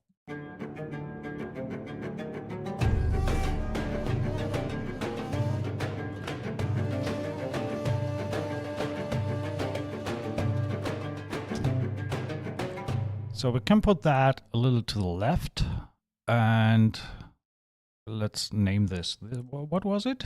I forgot the name of the koala.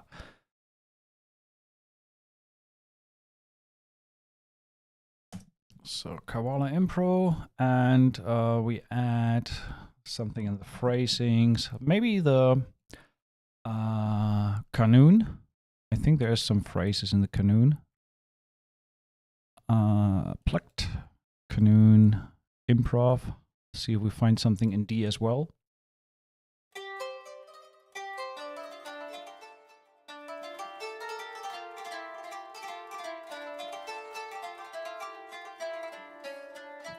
It is a little different scale than the other one. The other one, this is now one. So let's see if we find something else.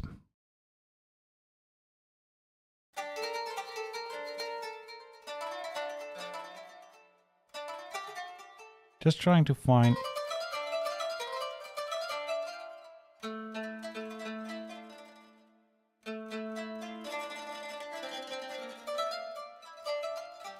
Maybe it doesn't matter that it's a different scale. I mean, it's just some kind of flavor that I just want to have on the side. So let's see, if we move this to the right, where did I put the winds? To the left. Okay, so I'm going to move this to the right. Tuck that a little in, give it a little bit more reverb. I'm not playing that directly on the one.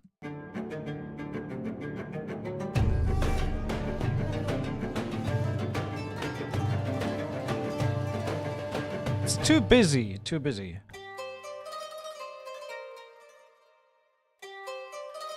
So that is in D, so I would probably need to pitch this up by 2.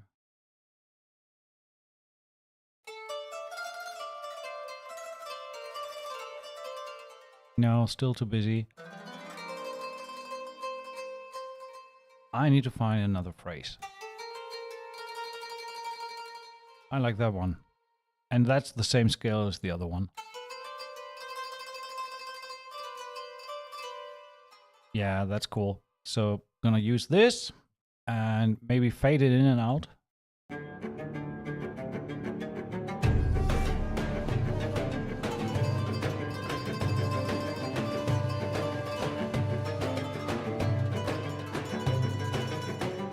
That was too long, so I need to cut that somewhere in the middle. Don't want to have the whole phrase playing here. And maybe move it a tiny weeny little bit later. So, all together.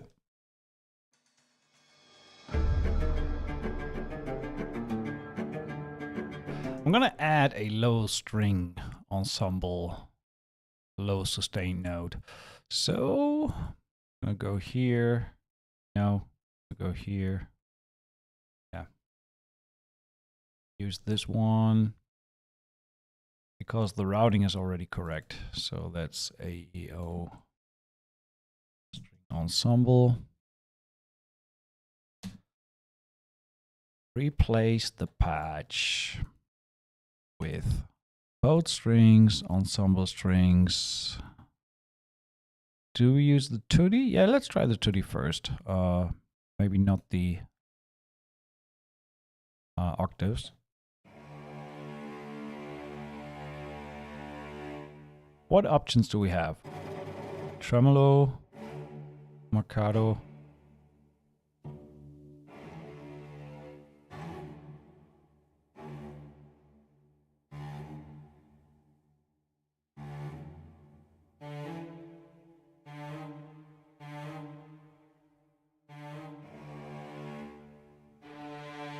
Oh, we could do like...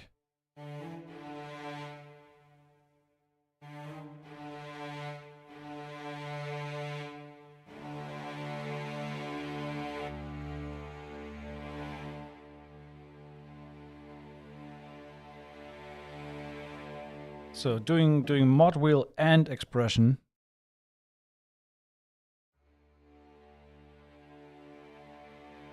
Benjamin, very interested. We say this is a more modern Arabian orchestra, or does it have a good blend of ancient Arabian instruments as well? I'm not qualified enough to actually know the difference very much between traditional or historic and modern Arabian music. It does sound Middle East to me, and there's a bunch of regional typical instruments, I would say. And these phrases sound very Middle Eastern in the correct scales. You have the scale assistant, which allows you to write more true to the original tuning. I mentioned that in the beginning of the stream. I could probably just do an approximation of sounding Middle Eastern-ish in the way that a lot of Western film scores do, like slam a duduk on top of the strings to make it happen in the desert. That's kind of the same thing I'm doing here. I'm just not proficient enough in actual Middle Eastern music to really create something that goes there and is authentic. I just can do a rough approximation with these sounds. Actually, I could do a rough approximation with basically any sound. I could also take a piano and play the same scale, and it will sound Middle Eastern to Western ears. Probably not to Middle Eastern ears. They will say that still sounds Western. So it's just not really where it is in terms of original Middle Eastern music. So just laying down the drone for the strings here.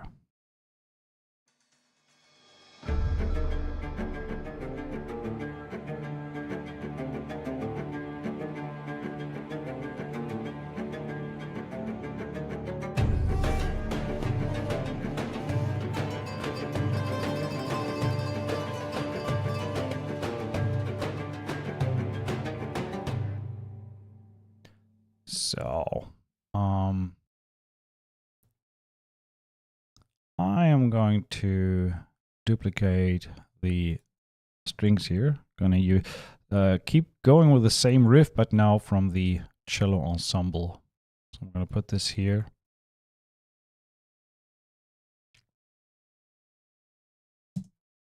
Cello ensemble, and that's gonna be B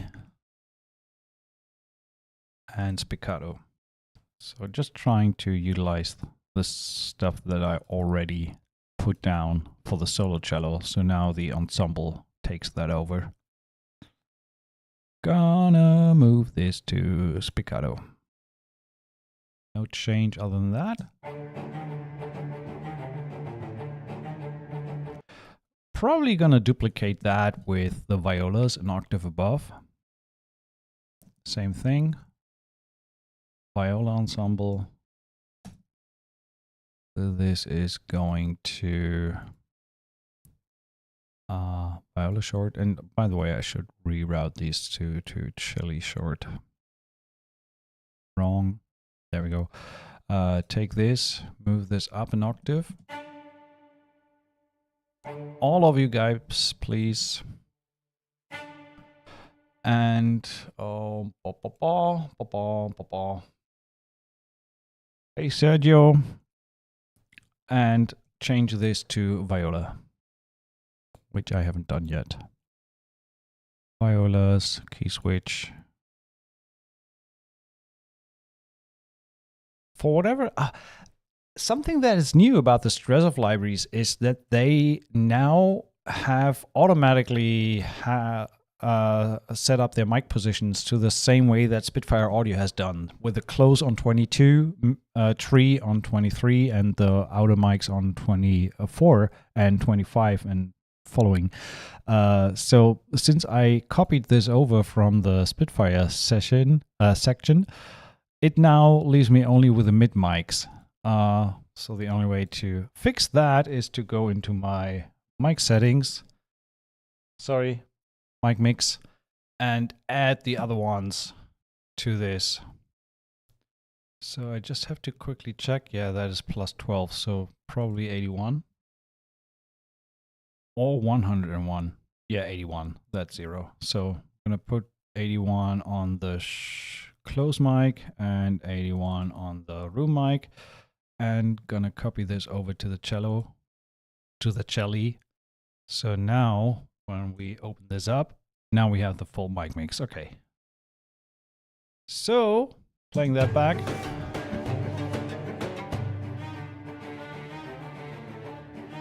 And let's try some phrases from the violins. See, we have a violin string ensemble. See if we can find anything in the phrases, or maybe we have improvisations. Strings, violins. We only have phrases, so that's limiting a little bit. Root key A. Let's see if we find something in root key D. There we have root key D.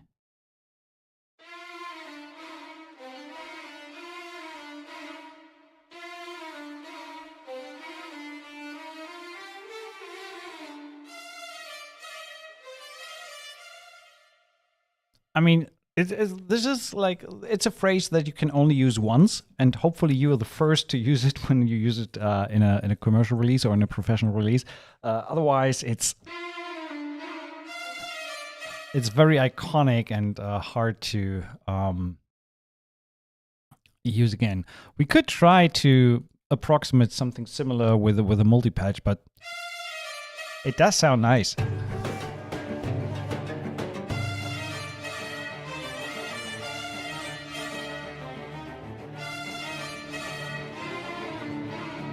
Actually, I don't want to have this there. I try to come up with my own melody. So let's not use the phrases, but the single instrument. And I am just going to delete this little MIDI blob in the beginning so I keep the microphone positions.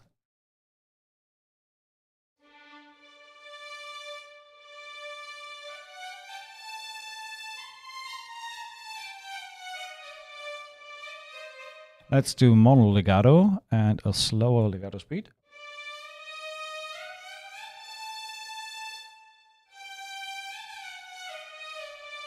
So I'm just gonna go scale wise.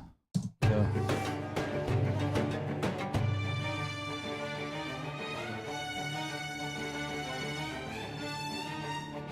That legato is too slow. I'm gonna use a faster one.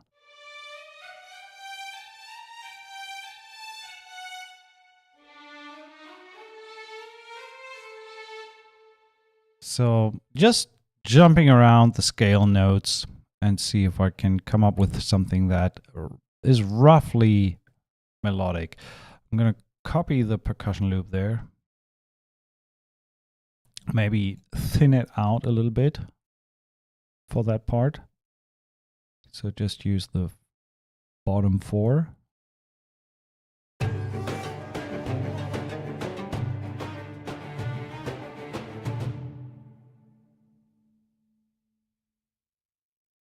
Maybe since the strings are very busy below that, so I'm going to call it violin melody.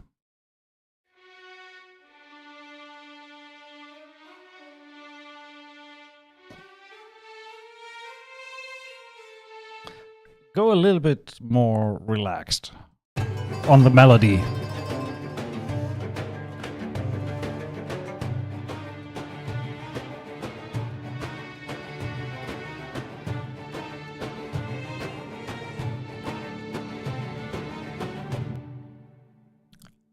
It's a start. Probably gonna have to massage that a little bit to make it fit better, especially on the transitions.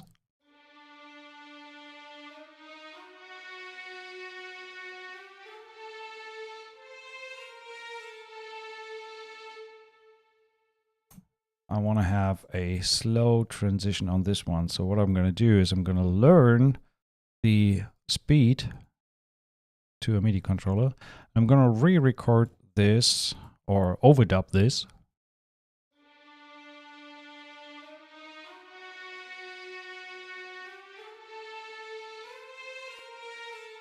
So now I have a slower transition for that interval there, and to make that, so that is CC2.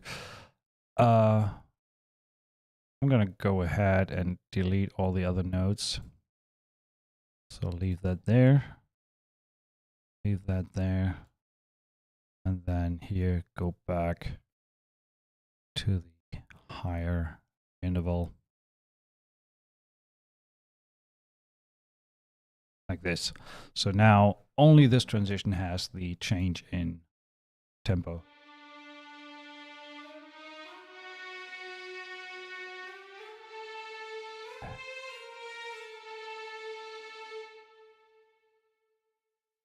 So we probably need to double that with the viola, or maybe with cello. Let's put the cello an octave below. So we go with the cello, and I need to learn the mono speed to the same controller. There we go. And now move this down an octave, and maybe turn it down a little bit. So we now have the strings.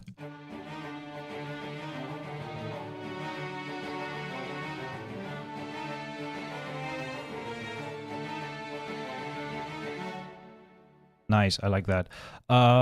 Probably double the same thing again and put it onto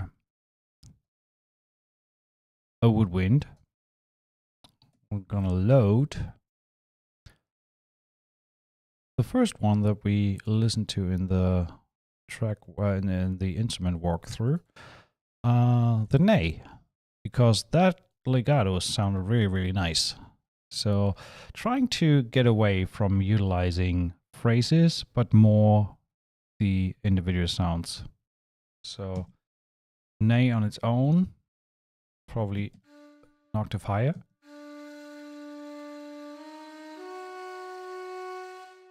Give them a little breather.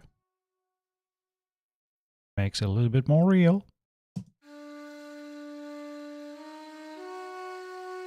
Probably try the second sustain.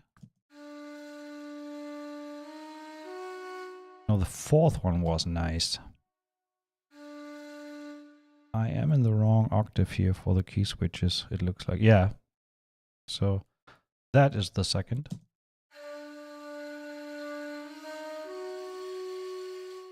Or the other one. I think I like the fourth one really. Yeah, that one is cool.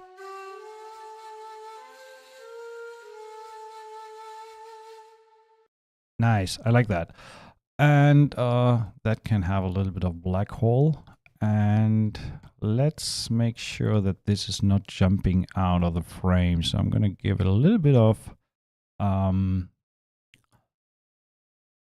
optical compression with an LA2A style, just to smooth it out a little bit.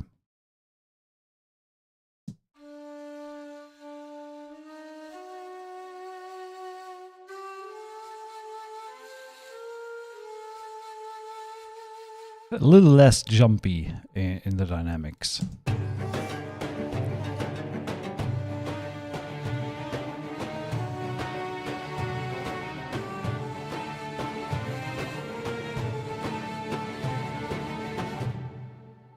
I feel that we could add a little bit of synth to that. So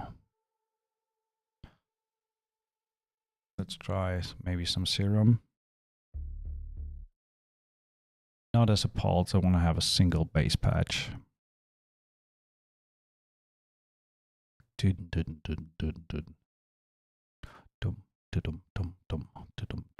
we could do the same as the percussion.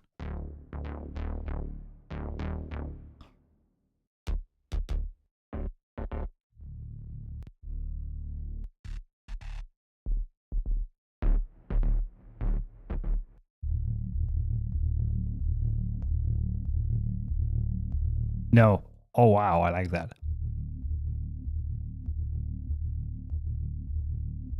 Let's just put that, just quarter notes.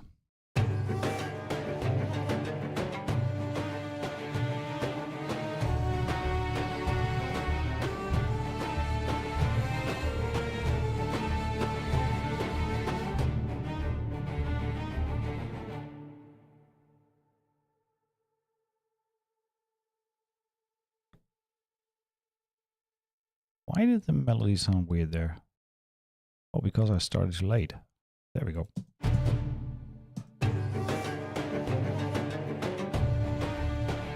Okay, we're gonna create a little bit of a cymbal swell here on top of that.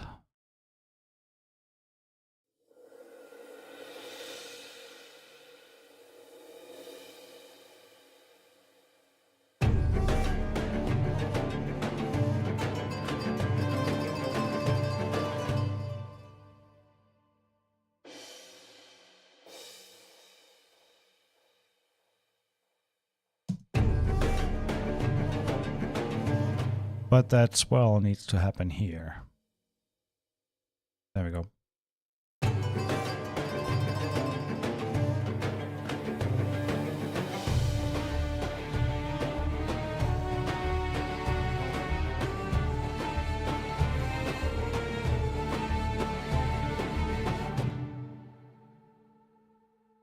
This is, yeah, this is a percussion loop. And no more phrases. The rest is multi-samples. And then we just need we have that first line.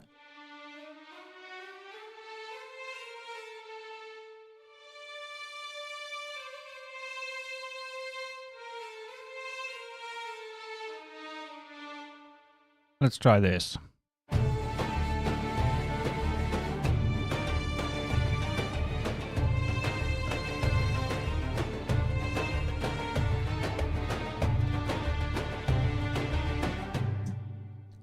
So we have a second line for the strings. Maybe do a slow transition for this note here as well.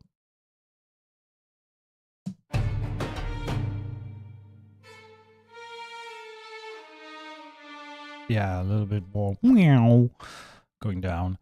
And then again, copy the same thing over to the cello, move that an octave down, and copy the same thing to the flute. Hopefully the range is the same for the nay. That's actually the nay key switch. And I changed this, so I need to bring back the key switch to E flat 0.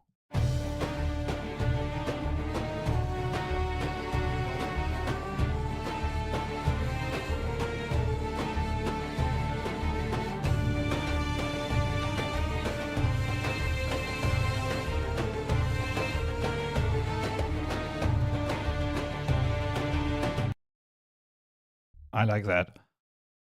I'm gonna change the ending here by doing a scale run upwards. So we're gonna do, oh god, let me think.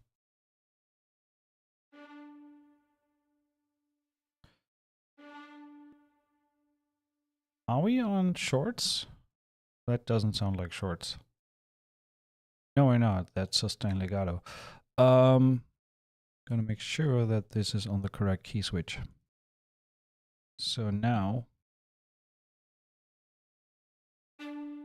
yeah, now it's correct.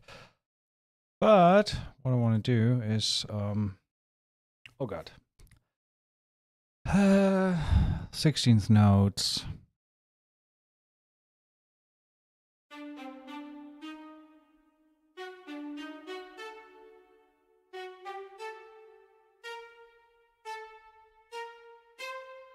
Kind of like this.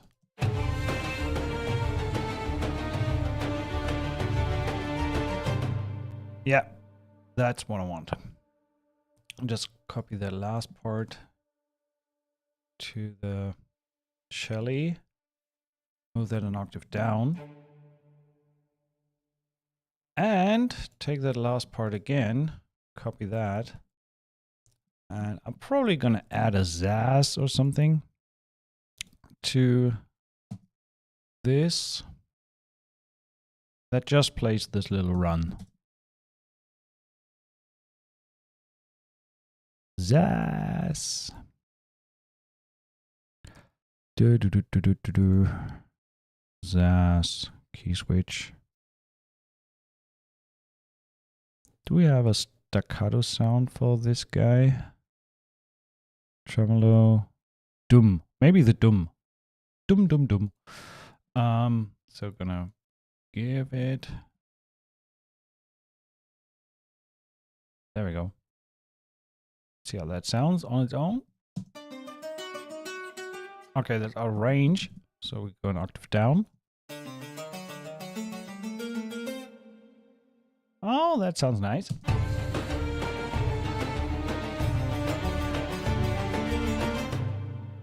Maybe we can have a little vocal fill in on that run. Let's see if we add choir. Duplicate this. Let's see if we can find a phrase from the maybe the tenor to lay on top. Phrases, short sustains. Let's try the phrases.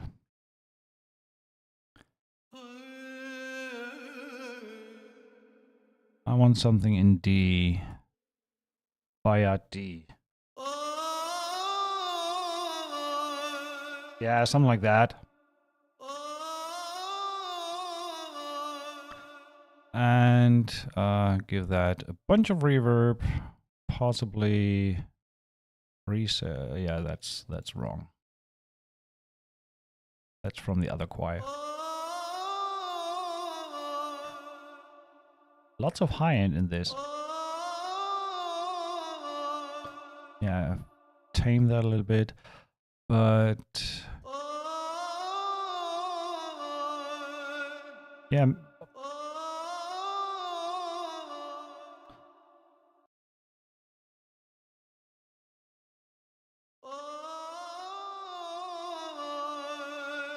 Yeah, better.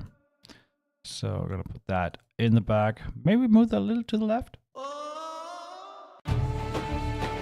If I move that to the left, I probably should put the Zaz to the right. So let's see.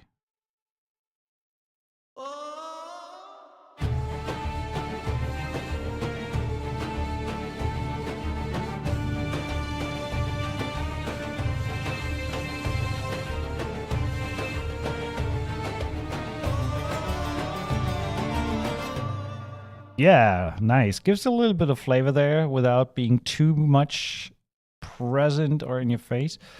Nice. I like where this is going.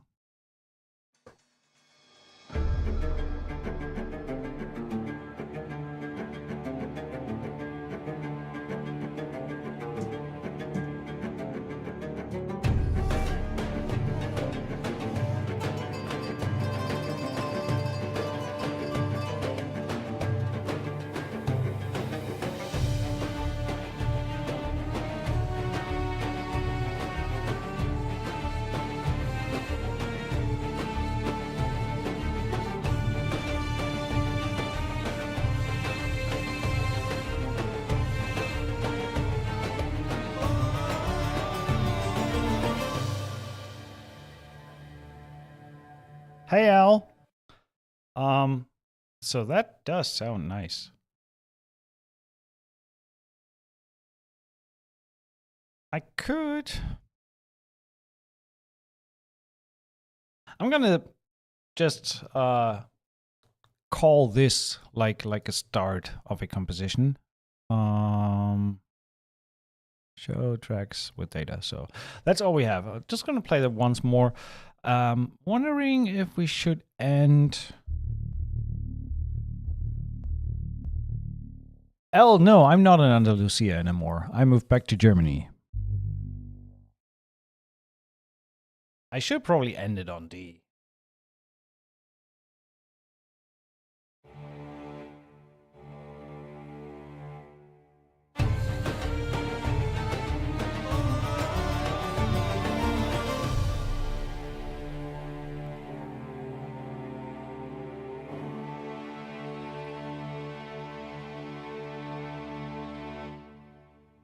Just gonna try this.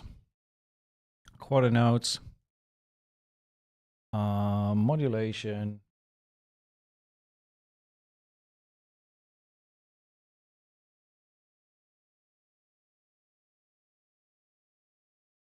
Like this. Having a little bit of an...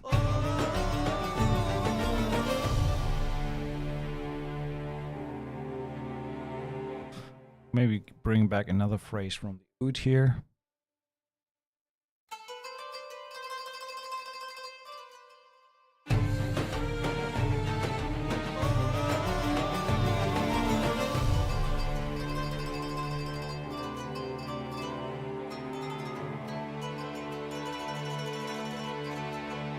The second part was bad, but the first part was good. So maybe up till here. And what other improvisation we had? The kaval. I'm gonna duplicate that, but this time move this guy to the right.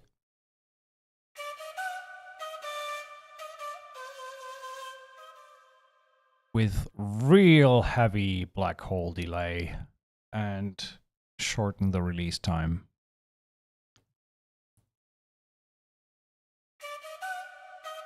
Maybe try something else from the phrase here.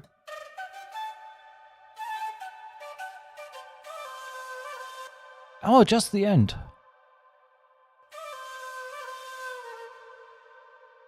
Yeah, just use this.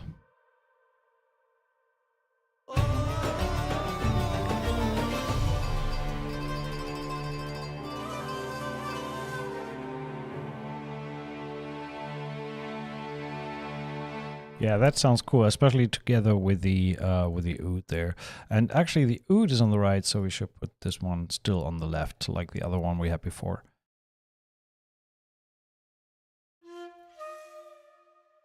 And where we can...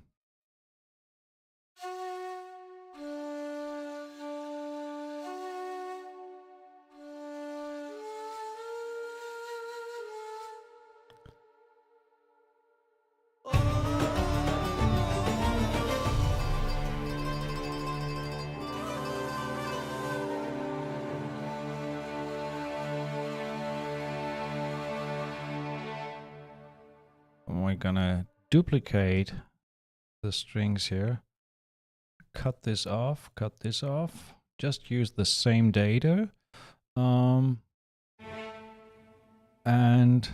add a little bit of a tremolo below that other string. Turn that down in volume a little bit. Maybe even come from more silence, like this.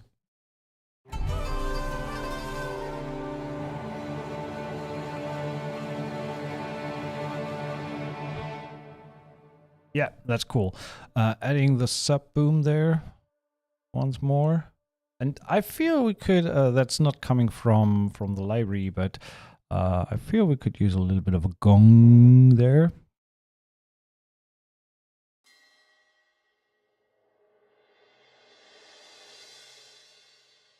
Yeah, like that.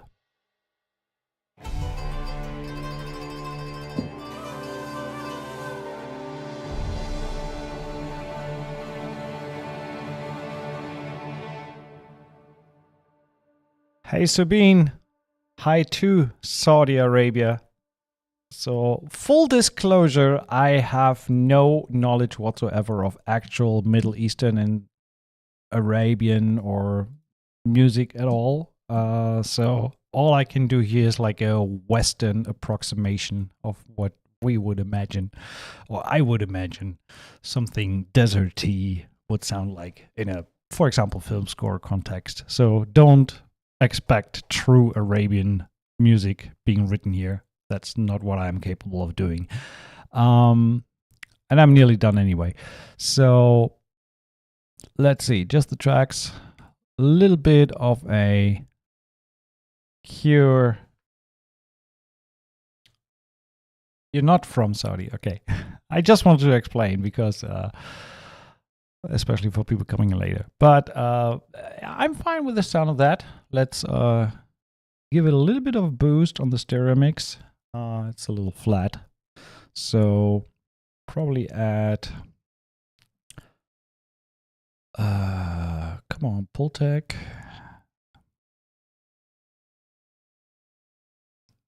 Yep. You go in here. Give me a little bit of a high boost and a little bit of a low boost. And for this one, I will probably use a little bit of Fairchild.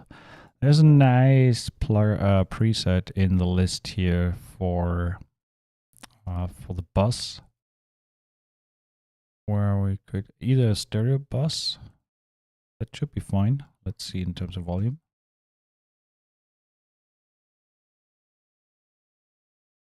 Where are we? Why are we not playing?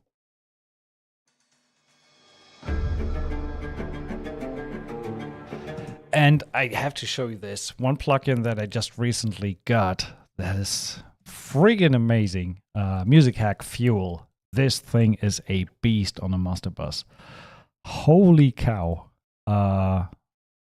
It's not that expensive, and you can basically push anything to real loudness with this one. You got to be very careful. It's very aggressive, but it sounds amazing.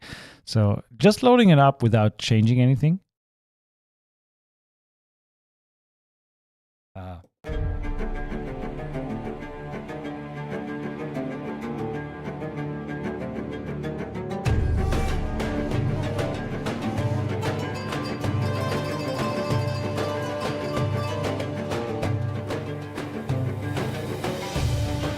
Maybe add just a tiny little bit of soft clip, and if you crunch it, you really got to be careful with that one. I mean, the crunch is amazing on guitar stereo tracks, but just like 2-3% on the crush.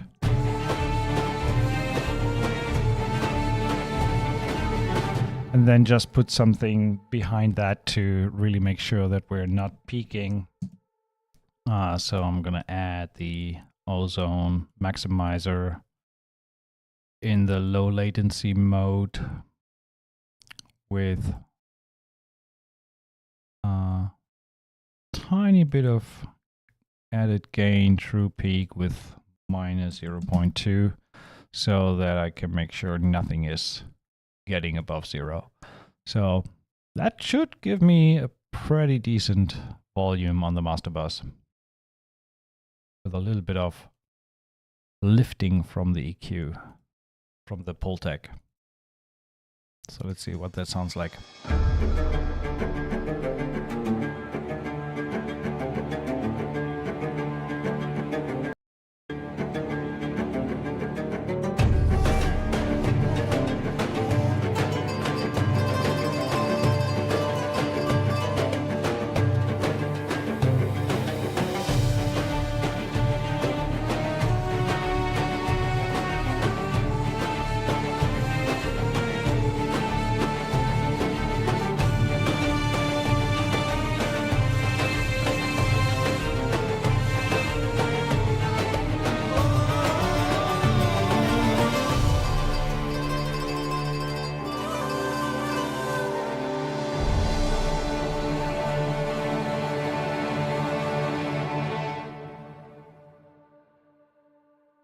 Wow, I do like it. Not bad for like a 30-minute rundown. So this is it. This is Strezov sampling Arabian ethnic orchestra. I think that the intro price for this library is still on for quite a while. I don't know about the end date of the intro pricing period. It's $2.99 excluding value added tax. So check some of the demos. I really love Henry's demo. There's also MIDI playthroughs of these demos available on the Strezov YouTube channel. Check out the official walkthrough, which gives you even more insight than I have given you here today. And yeah, go grab it. I think it's an amazing sounding library. These Strezov ethnic ones Strezov ethnic ones are just really, really good. Jade was amazing. The Bulgarian ethnic orchestra, Balkan ethnic orchestra was really good. And this one is nonetheless really, really good. Some things in regards to the phrases, like I said, I feel can be a little bit limiting in its usage. I would rather see that as a learning tool to kind of understand a little bit more how these instruments work and sound than actual use cases for live production, for especially if you work in production music. These phrases, I would recommend to stay away from using these phrases because they're very, very recognizable and will later down the line always create confusion or problems with content ID systems and things like that. So try to more rely on writing your own melodies and your own top lines instead of using these phrases exposed in a mix. Maybe in the way that we did it here with the vocal like tucked back and just as a transitional sound and things like that. Maybe that can work, but even that can sometimes create problems. So be careful with the use of melodic phrases. With the percussion, I think you're good and you're fine, especially if you combine different elements or, I mean, right now I worked only with the library. It is much more normal, I would say, when you write and work with music that you just take elements of these libraries. So maybe add some grooves for the flavor with other instruments. It's rarely, I think, that you write with just one simple library alone. I stuck to it for the sake of showcasing the library a little bit. So generally, you have more ways to hide it in the mix, bring it into your mix, or just using certain elements of it instead of doing a whole cue with just that library alone. But I do think it's an amazing added value to any composer's toolkit who want to dig deeper into ethnic soundscapes and ethnic sounding instruments. This is something that as far as I am aware, has not really been done. Maybe UVI World Suite has a few Middle Eastern elements. There's Native Instruments Middle East, which has great percussion as well. So these two are kind of on par, but the amount of instruments that you get with this one is, I think, is something that hasn't been done before. The strings very much remind me of the very old Sonokinetic Sultan strings, which were much more limited because they were also recorded phrases, and I think they are not even available anymore. So yeah, they have done a very, very nice library in my opinion. Full disclosure, I did get the library for free. I'm not paid for this walkthrough or review or whatever you want to call it.